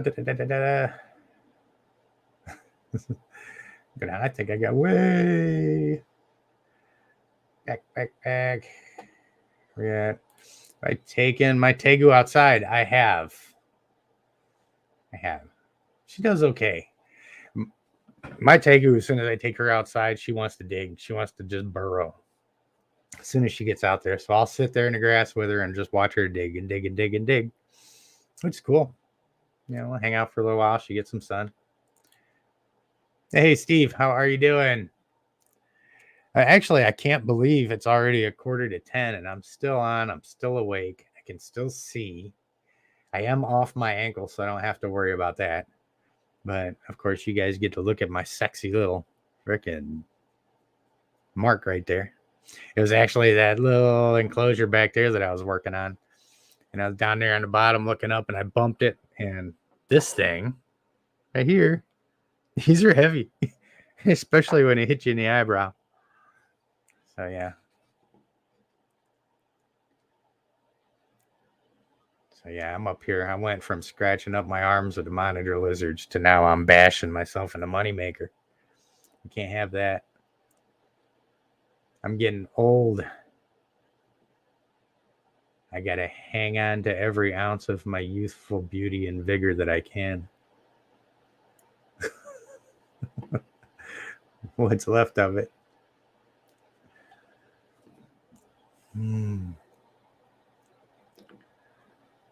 Let's see. Mantis, hello. That's a name I don't recognize. Good to see you. Welcome aboard and stuff. He's got a question. She's had his retake for years. She's a big girl. I've never had a perfect shed or close to it. Always pieces. That's been my experience. I can't think. I've had some fairly decent sheds off my big girls. Off my bigger snakes. I can't say big girls because my male's 16 feet. But, what I've found with all the different species of snakes that I've got, retic skin is thinner. You get something like a hognose, man. That hognose skin is thick. Even Bob, he just shed recently, man, and he's got a thicker shed. My berm sheds feel thicker than my retic. I think the retic skins are thinner, which doesn't help. And then of course everybody says, well, make sure your humidity's right and all that stuff. I've literally watched my female retic sit in her water for a week straight without moving. Nothing but her nose sticking out, completely submerged in her water for a week straight, and throw confetti all over that place. You can't get any more humidity than being submerged for a week. So yeah, it's if I ever get a perfect shed off of one of my retics, I'm immediately going to start building a bomb shelter, because that's got to be one of the signs of the apocalypse. So, but I guess you can get pretty decent ones. I think it was Wes Winter put out a video here not too long ago. He got a really good shed off of one of his retics. It could have been him. It could have been somebody else. I remember seeing somebody putting one out.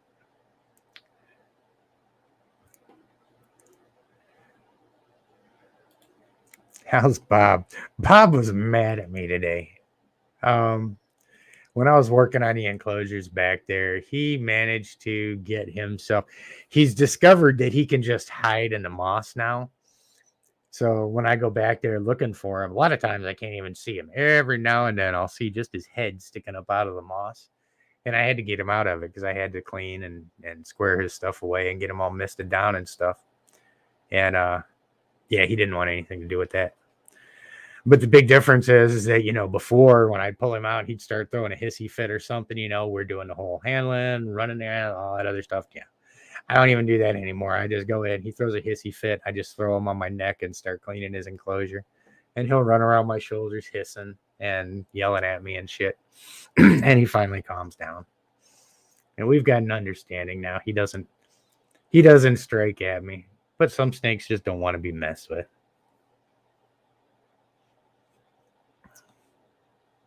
But a lot of times, too, once he gets out, he's cool. Yeah. Yeah, I mean, out here in North Carolina, we got really good humidity anyway. And I've got an open bathtub with a heater on it in the reptile room, and a small reptile room, which jacks the humidity up even more. When I do changes, when I change the substrate, I change their water, put the new paper down, and I hose paper down, just soak it. You know, jacks up their humidity a little bit more then too. And then, of course, they sit in the water. You know, sometimes they're just going to throw, I think most of the time they're just going to throw confetti. Yeah, the smaller ones over here, little Miss Chloe, she's thrown me a couple decent sheds. So,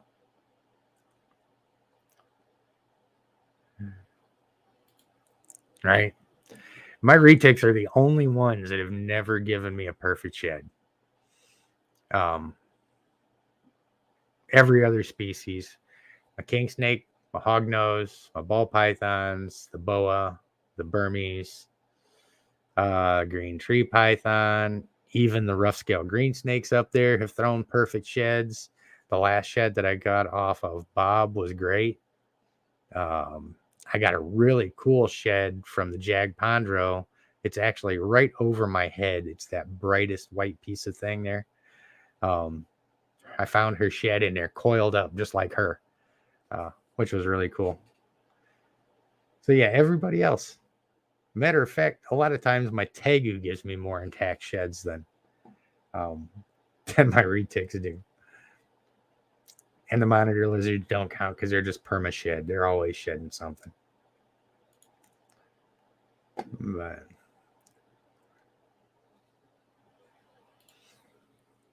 yep.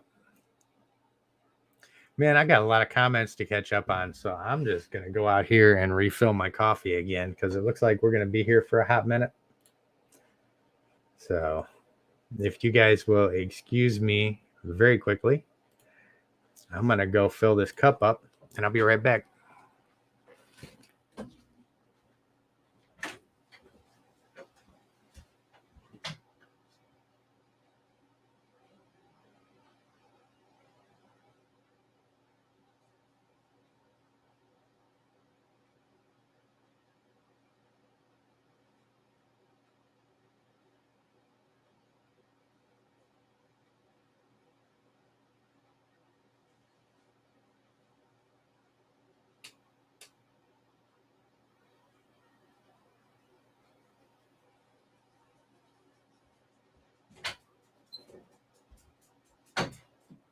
Nice. Stay out there, coach.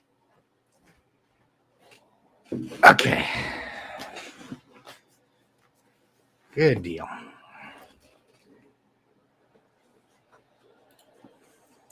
And for anybody that just came on to, if you guys aren't following me on Facebook, man, go ahead. Anytime there's anything noteworthy I put on there. Noteworthy thing of the day is I shared a video that Jen Black and Mike Stefani put out. They're actually on the Trap Talk Network now. They started a podcast. I think they're planning on doing it every 2 weeks. Just talking about monitor lizards. So, and of course, you guys got questions, stuff like that. Facebook Messenger is always the easiest way to go. The interface on Facebook is just so much easier for me than on Instagram and stuff. So yeah, and I always post everything there.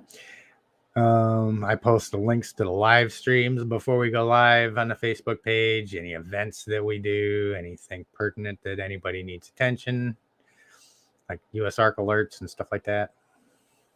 So let's see. Ooh, everybody talking about their scammer experiences.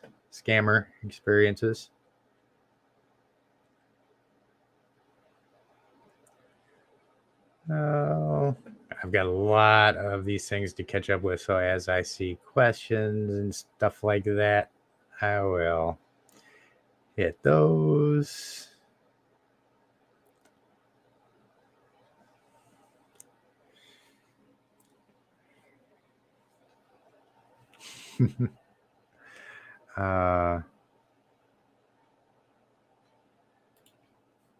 Yeah, talking about the skin thickness. I mean, and especially, when you've got an animal, and I say this kind of tongue in cheek because my berm is a strong animal. My male berm's a 13 footer. He's pretty strong. And he doesn't completely destroy his sheds. Very often do I find, or very rarely do I find confetti in there. More often than not, his skin's in a ball in a corner somewhere. Because part of my thought was, well, the snakes are just so big and strong. As they're moving around, man, they're just going to rip that stuff to pieces as they go. And I'm sure it's probably got something to do with it. But yeah, I mean, it's always a really good indicator of the snake's health and how their environment is if they're throwing perfect sheds. But if they're not throwing perfect sheds, it doesn't mean you're screwing up all the time. If you're going in there and your animal's got stuck shed on them all over the place, then that's a problem. Once it starts layering up, then it becomes a medical condition. Just like in my last video, Tigger had just shed, and I take him out to soak him every time because he's not always a soaker. He's not one to really soak, and even going in there and misting him and stuff, he still misses some. So I take him out and soak him. And, last time I had like a little 2-inch square piece of skin that he didn't get off of him. But there's been times where he shed his belly and his back stays on. So I throw him in the water and let him sit in there for a good half hour, an hour or something like that. And then you just go in there and comes right off. But you do gotta keep an eye on it. That is for sure, because you don't want to miss an area that didn't shed and then have it not shed the next time because you're not paying attention. All of a sudden you've got a bunch of stuck shed on there and you get a medical condition. So it's all just part of taking care of your animals. When you take them, like one thing that I'll do with mine, and I don't always say that I'm doing it when I'm taking them out, but as soon as I'm taking them out, I'm starting to examine their head. Do I see any mites? Do I see any stuck shed? Do I see any injuries? Is their mouth swollen? Have they been pushing? Stuff like that. Are their nostrils clear? You always look for that stuff. And as they start going down, you're checking their body, you're looking for anything abnormal, and that should be in every time you handle them. And if you're handling your animals a lot and you're taking care of them, you're not going to have any issues. If you do have any issues, it's something that you're going to catch before it's a serious problem.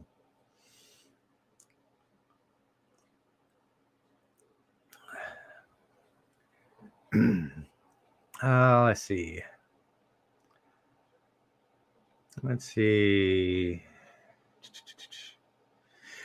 Oh, yeah. Humidity down here in North Carolina is stupid.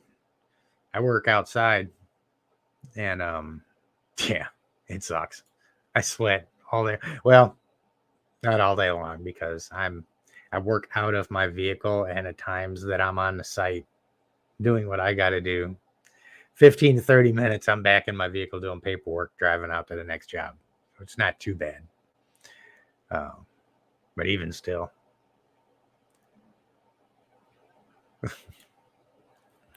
Kara talk about how she loves how far Bob has come. He is, man. And I think I'm gonna go get him out in a second, just because I haven't messed with him a whole lot lately. He seemed to enjoy his solitude, but I think he's out roaming around. I can't tell. Yep, he sure is.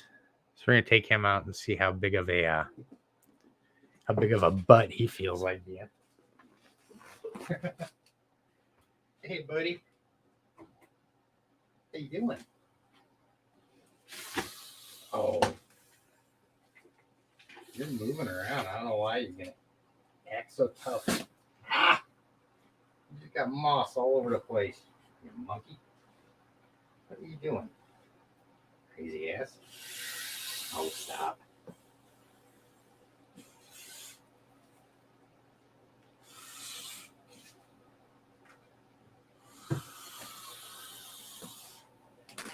Ah. Yeah, so here's Bob. He's the he's the epitome of the little Italian guy in the 80s right after he walks out of the first Rocky movie he's ever seen. Until things get real and it calms down a little bit. So yeah, for those of you guys that haven't seen him before, this is our Sri Lankan python. We did a series on him that shows the very first time I handled him all the way up till, I think it was like 10 episodes it took to really get him kind of chilled out, because he was psychotic. This animal literally came to me as a fucking serial killer. He was terrified, and if he couldn't run from it, he wanted to kill it. So he tried, and it didn't work. So now we're friends. So ain't that right? You feel better about yourself now, don't you? And he used to hate the microphone as well. First time he seen that microphone, man, he was going at it. Yeah, like Mike Tyson on a speed bag. Come on, bud. So, but he also didn't eat on his own for the first 5 months that I had him. He was so stressed. So I had to force feed him a couple times through that, just to make sure that he was, getting the nutrition that he needed. He's a growing boy. And then all of a sudden he just started slamming food and never stopped. He hasn't refused since the first time he decided to eat on his own. He hasn't refused since then. As soon as he sees it, whether it's a rabbit or a rodent, he's right on top of it. God. Yeah, and somebody's well rested too from being buried in his moss for so long. So now he wants to run 100 miles an hour all over the place. Don't you? Okay, so you can stay up here while I read.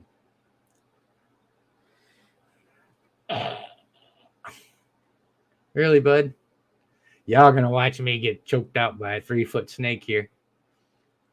If I fall over, somebody call 911. What are you doing?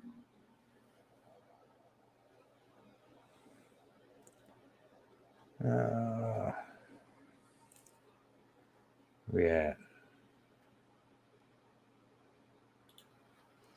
Lowest humidity on a retic enclosure. Ugh. Low humidity is not really good for them most of the time. My ambient humidity down in my basement stays between 50 and 60%. Sometimes it'll jump up to 70, 80%. If the humidity down there happens to be, typically in the wintertime, if it's around 50, then I'm hosing down their enclosures and stuff like that pretty regularly, if you use paper substrate like I do on the bigger guys, it's a regular thing. You got to go down there and consistently keep moistening that stuff. I said moist on purpose, but you got to keep doing that because it dries out so quick, especially the portion right up under the heater. So, Oh.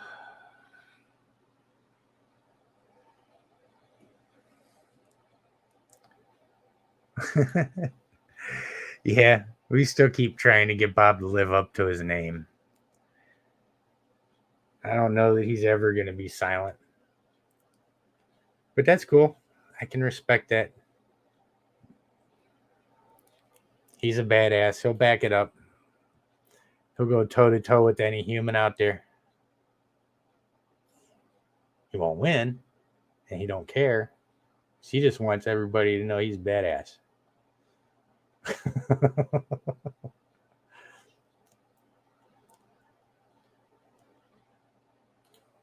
Yeah, I'll get Lilith out here too. As soon as I put him back. He's finally starting to chill out again and enjoy being out.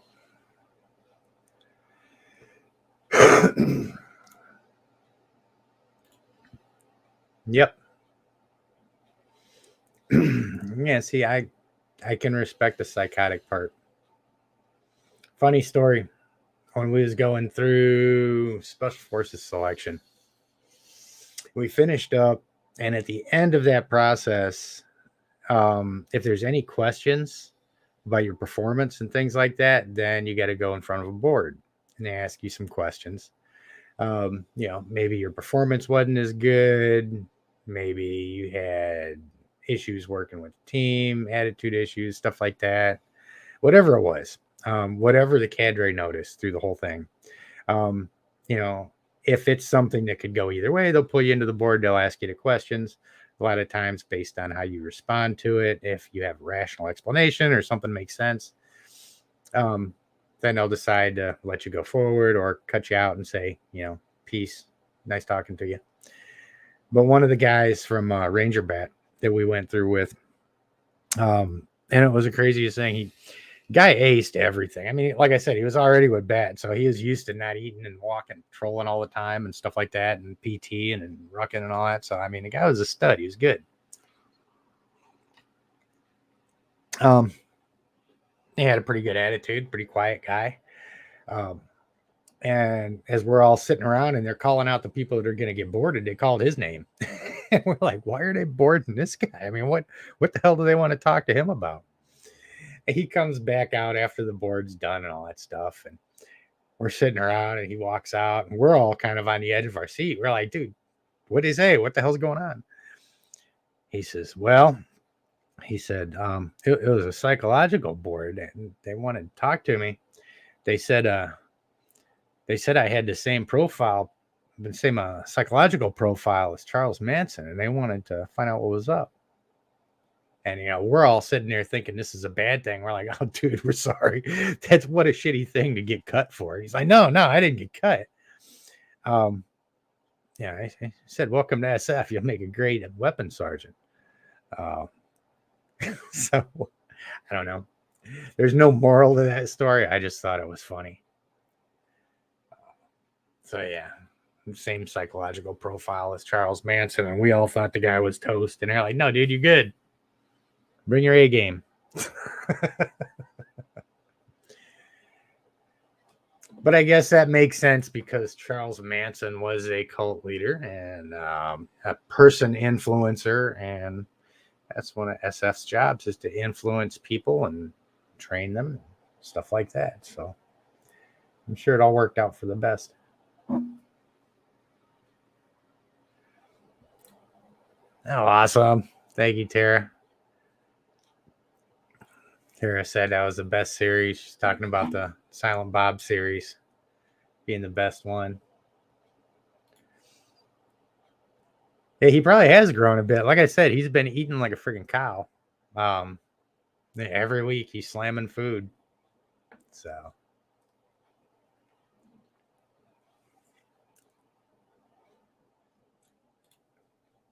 Yeah, Jordan talking about the sphagnum moss. So that's what I do with my smaller snakes. All these enclosures back here. The green tree python, the whole bottom of his enclosure is moss.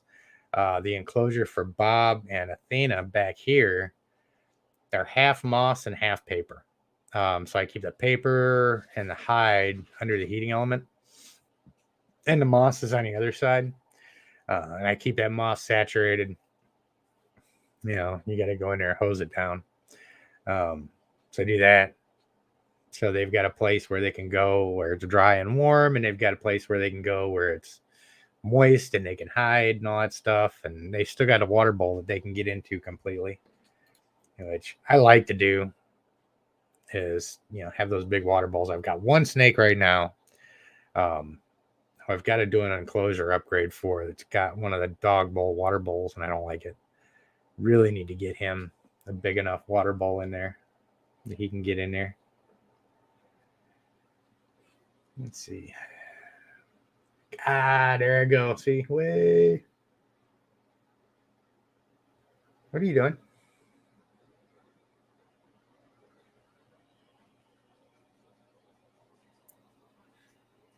What are you doing?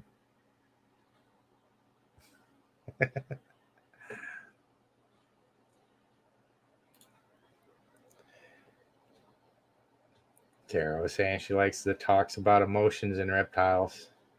You know, and ever since you start hearing some of the debate about emotions, and it's not so much in the reptile community, there's not much of a debate. All of us that keep these animals know they've got emotions, but you know, as we get exposed to more people and they start saying that, you know, these animals don't have any kind of emotional sense and things like that, it just makes me pay attention that much closer to them. And I wish all of those people would get on and jump into the discussions. Even something as simple as taking Bob out of his enclosure, like I just did. You just seen him go through 3 emotional states at least. He went in, he was a little scared, started to run from me a little bit. I pulled him out. He was a little bit angry that I got him out and started messing with him. So he wanted to yell at me for a second, and now he's calm because I've worked with him, and he's like, oh, okay, cool. Well, this ain't too bad. Let me get out of the enclosure and see something different. I mean, so there's been a transition of at least 3 different emotional states there already. And it's the same with all the animals. You know, they've all got them. You just got to be open to them. You never noticed that? That's one of the things that makes a Sri Lankan a Sri Lankan. They've got that pink hue around those huge frickin' muscles in his head. Come on. That's the only bad thing about this one camera setting is it takes a hot minute for this thing, for the autofocus to kick in sometimes. Come on, dude. I hate you, autofocus. Come on. There's an eyeball right there. Pick it up. Let's see.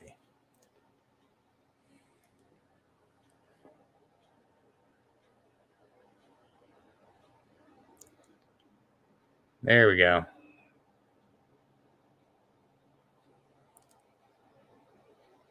Yeah, if you look at a regular Burmese compared to these guys, you'll see that pink hue that goes along the corners of their head like that, and they've just got actually that pattern on top of his head kind of looks like the silhouette of a person standing in front of a bush. Let's do some. Maybe that's one thing we'll do is like Rorschach tests with our snakes at some point. That might be fun. And of course, everybody will have their pied ball pythons out with smiley faces all over them. My old pied ball python had that too. Thought it was the coolest thing. Scroll back through here. Yep. Alrighty, Greg. You have a good one. We will talk to you soon.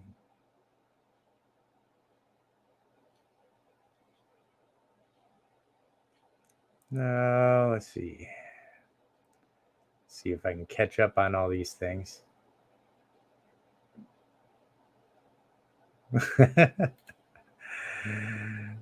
I know, man. That's freaking terrible knowing that you don't have any room for any more snakes.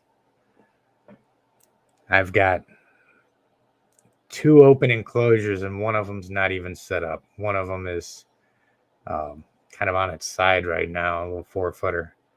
I've got one more vision cage that's waiting for a retic that is going to go into it at some point whenever we all get our schedules working together.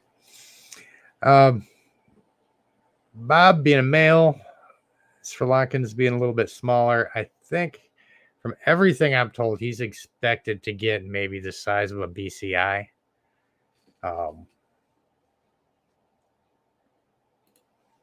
we'll see. I mean, these guys are, their first classification was a locality Indian rock python, much like, locality retics.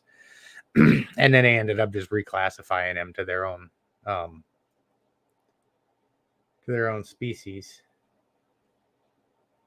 Look at that killer. Go on, start yelling again. Show everybody how tough you are.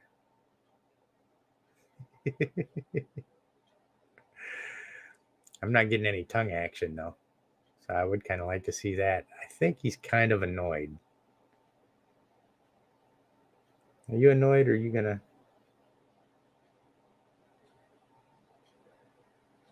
You got him like all the way over the head shy part though, man.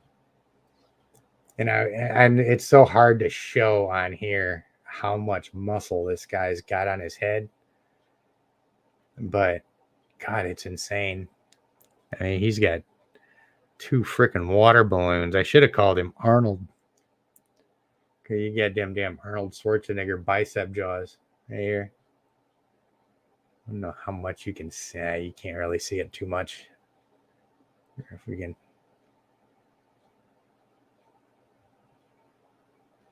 And just find some way of showing how puffy he is. Oh.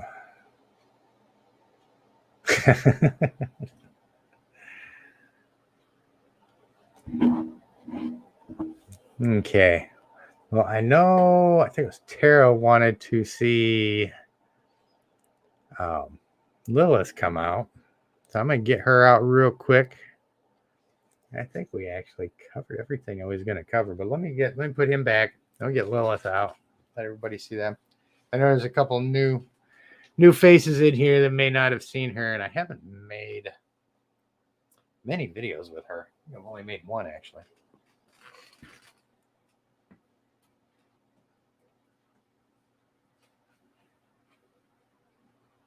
You're good, buddy.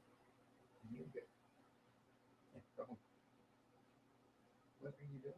Why don't you go home?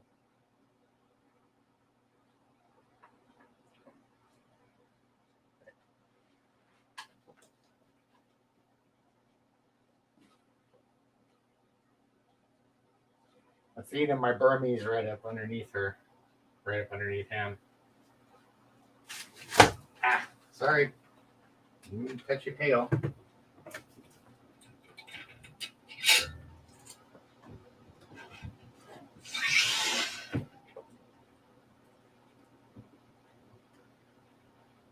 Hey girl, how you doing?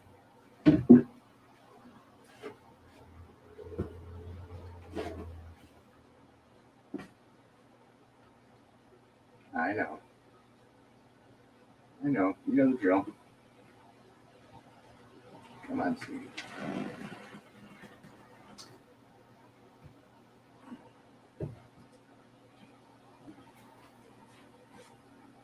Come on. Come on. All right. Let Lilith hang out. Come on. Stop it. Just relax.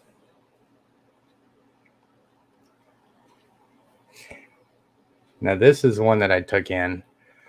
I mean, it's obvious. She's a gorgeous animal. But for those of you guys that hadn't seen her before, this is a hybrid carpet python and green tree python. Jaguar on the carpet python side. So she has issues, to say the least. And like I was talking about earlier, you know, she's really good. She's really comfortable in her enclosure. But once she gets out, um, she's really disoriented sometimes. And it's because the JAG gene in her um, really kind of affects her muscle tone. And it looks like her equilibrium, kind of like the control that she has over her muscles. So when she reacts, she always overreacts and overcorrects. So you'll see her doing stuff like that. And you'll see, you know, arboreal snakes will hang on with the last half of their body. Her, as soon as I let go of the back half of her body right here, see how it fell? It's just really lax. She can still move it and she can still, you know, use her body for locomotion and stuff. But she lets that, you know, that muscle tone in that back half of her body is so, I know, girl. So, like I said, I mean, she's sweet. You know, you can see when you get her out, you know, she's got those, you know, eventually she'll calm down. She'll get those really deliberate tongue flicks and stuff like that. Right now, it's just so, she gets concerned. She's not a confident animal, I guess you would say. But under the circumstances, she does really good. But she is a gorgeous animal. I'm trying to get her to look up towards the camera instead of down, so everybody can see her.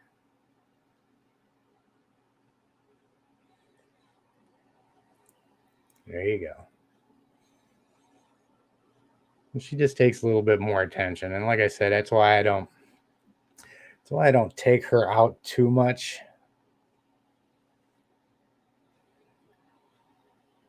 You're doing really good, though. Sweetest animal ever. She really is.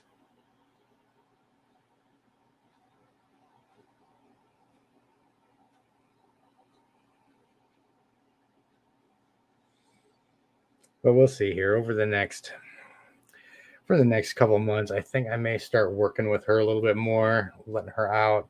I want to set up, I don't know where in the hell I'm going to do it, but I want to set up something like a cat tree or something where these guys can, you know, have some room to just run around.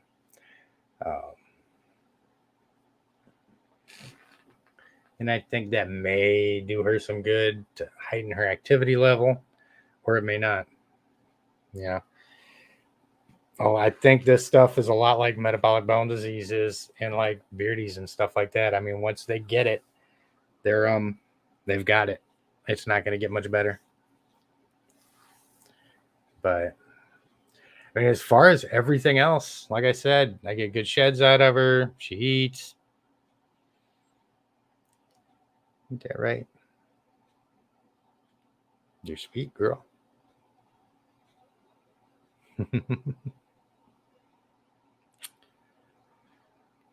Yeah, and this is one of the things too. It's my understanding, and I'll, you know, dig into that deeper as time goes.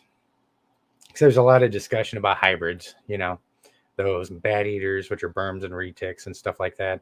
A couple other kinds of hybrids that people are working with, but it's my understanding that her issue has nothing to do with the fact that she's a carpet GTP hybrid. It's strictly because of the JAG gene that she's got on her carpet side. So were she not JAG, then the hybrid part of it itself wouldn't be a problem. So. But see, again, there with me, I mean, yeah, this is a cool animal, but I didn't get her because she was unique or, you know, because she's a gorgeous animal, which she is. You know, I take animals that, yeah, need a home. And, you know, I've got some friends that deal with a lot of animals and, yeah, they trust me to take care of them. Plus it's good to have them here for educational purposes instead of just sitting in somebody's enclosure that nobody's ever going to see, you know. That's why I got the Asian water monitor here, because I'm able to expand my monitor lizard stuff, with more than just Niles. Now I can kind of demonstrate some of the differences between the Nile and the Asian water monitors that everybody's talking about. But look at you. You're such a sweet girl. Yep. Yeah, and if you watch her, you can see that kind of overcorrecting thing. She'll pull away, but then can't stop herself, and then comes back the other way and can't stop herself. So I'm going to let her go back home. But I did want to bring her out for a minute. She's a sweet girl, ain't ya?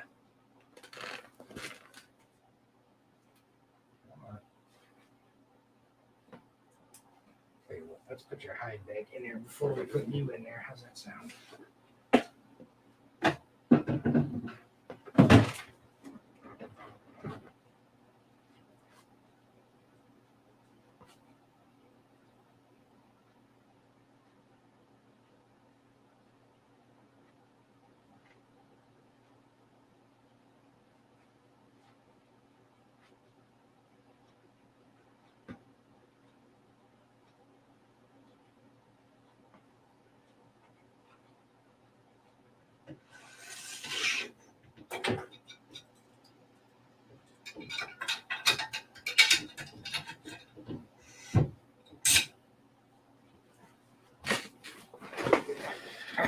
Yeah, you can tell she's a well-fed animal. I've been dropping the size of the prey items that I offer to her, so I don't want her to get obese and have to worry about that. The previous owner, didn't overfeed her, didn't neglect her, took care of her and stuff like that. But had taken ill, had to find a new home for all of her animals, stuff like that. Some friends of mine just happened to be the people she wanted those animals to go to, and then they got dispersed out to trusted people to take care of. So now she lives here.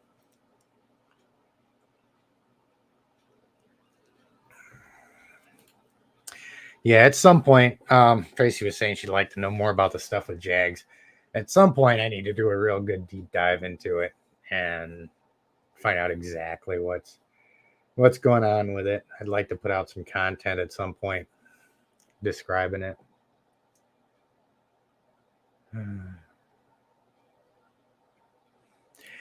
But yeah, the hybrids with snakes, I don't know, man. It's one of those things where I think if like I said, I think if there's no negative impacts to the animal for hybridization, if it doesn't impact their quality of life, then by all means.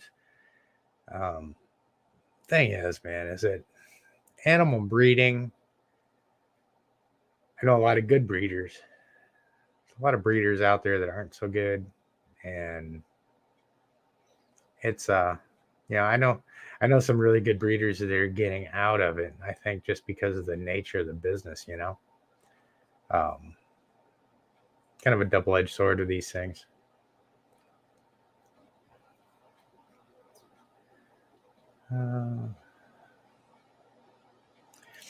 Yeah, talking about genetics too. I started a conversation with the guy from Rare Genetics about doing some stuff. Got some animals here that he may be interested in looking at that are pretty uncommon. The Sri Lankan, I'm sure there's not too many of those out there.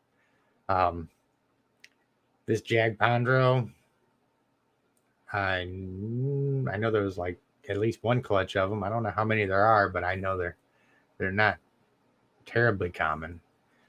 And we've got Jay downstairs, who's an OG fan of Possible Head Ocelot. So there's a lot of crazy, cool genetics and stuff like that I need to send out to him if he's, interested in that kind of stuff, because I've got sheds from all of them.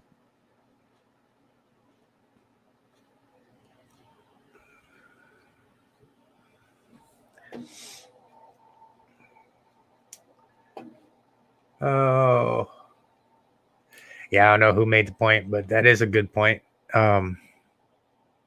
But hybrids occur in nature too.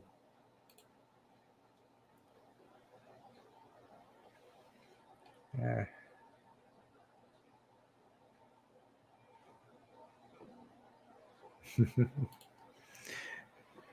Hey, how you doing? I just noticed you coming in.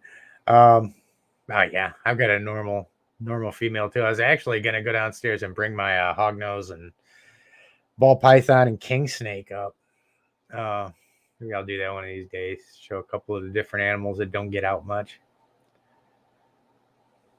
But all right, guys. Well, I don't know how I did it. I started kind of feeling like poo, and you guys kept me on here almost 2.5 hours tonight. You rock. But I think it's about time for me to jump off of here and get some rest because we're going to have a busy day tomorrow. Got more enclosure work to do and got some feeding to do and got to get I got a bunch of stuff to do and I got to go back to work Monday. So you did. You might say that tongue in cheek, but you did. As long as I'm focused on talking about something else, I'm not focused on the grain of sand that it feels like is in my eye. So absolutely, guys, man. It was good talking to everybody tonight. Like I said, I'm going to see. Hopefully, I got time tomorrow to get another video out. If I do, I'll just go ahead and throw it out just as soon as it's done. Everybody out there, man, make sure you get subscribed to the channel and all that stuff. And we will see you, if not in another video here in the next couple days, no later than next Saturday night at 8 o'clock. I do this every Saturday, whether I got anything to say or not. So you guys have a great rest of the weekend, and we will talk to you soon. Take care, guys.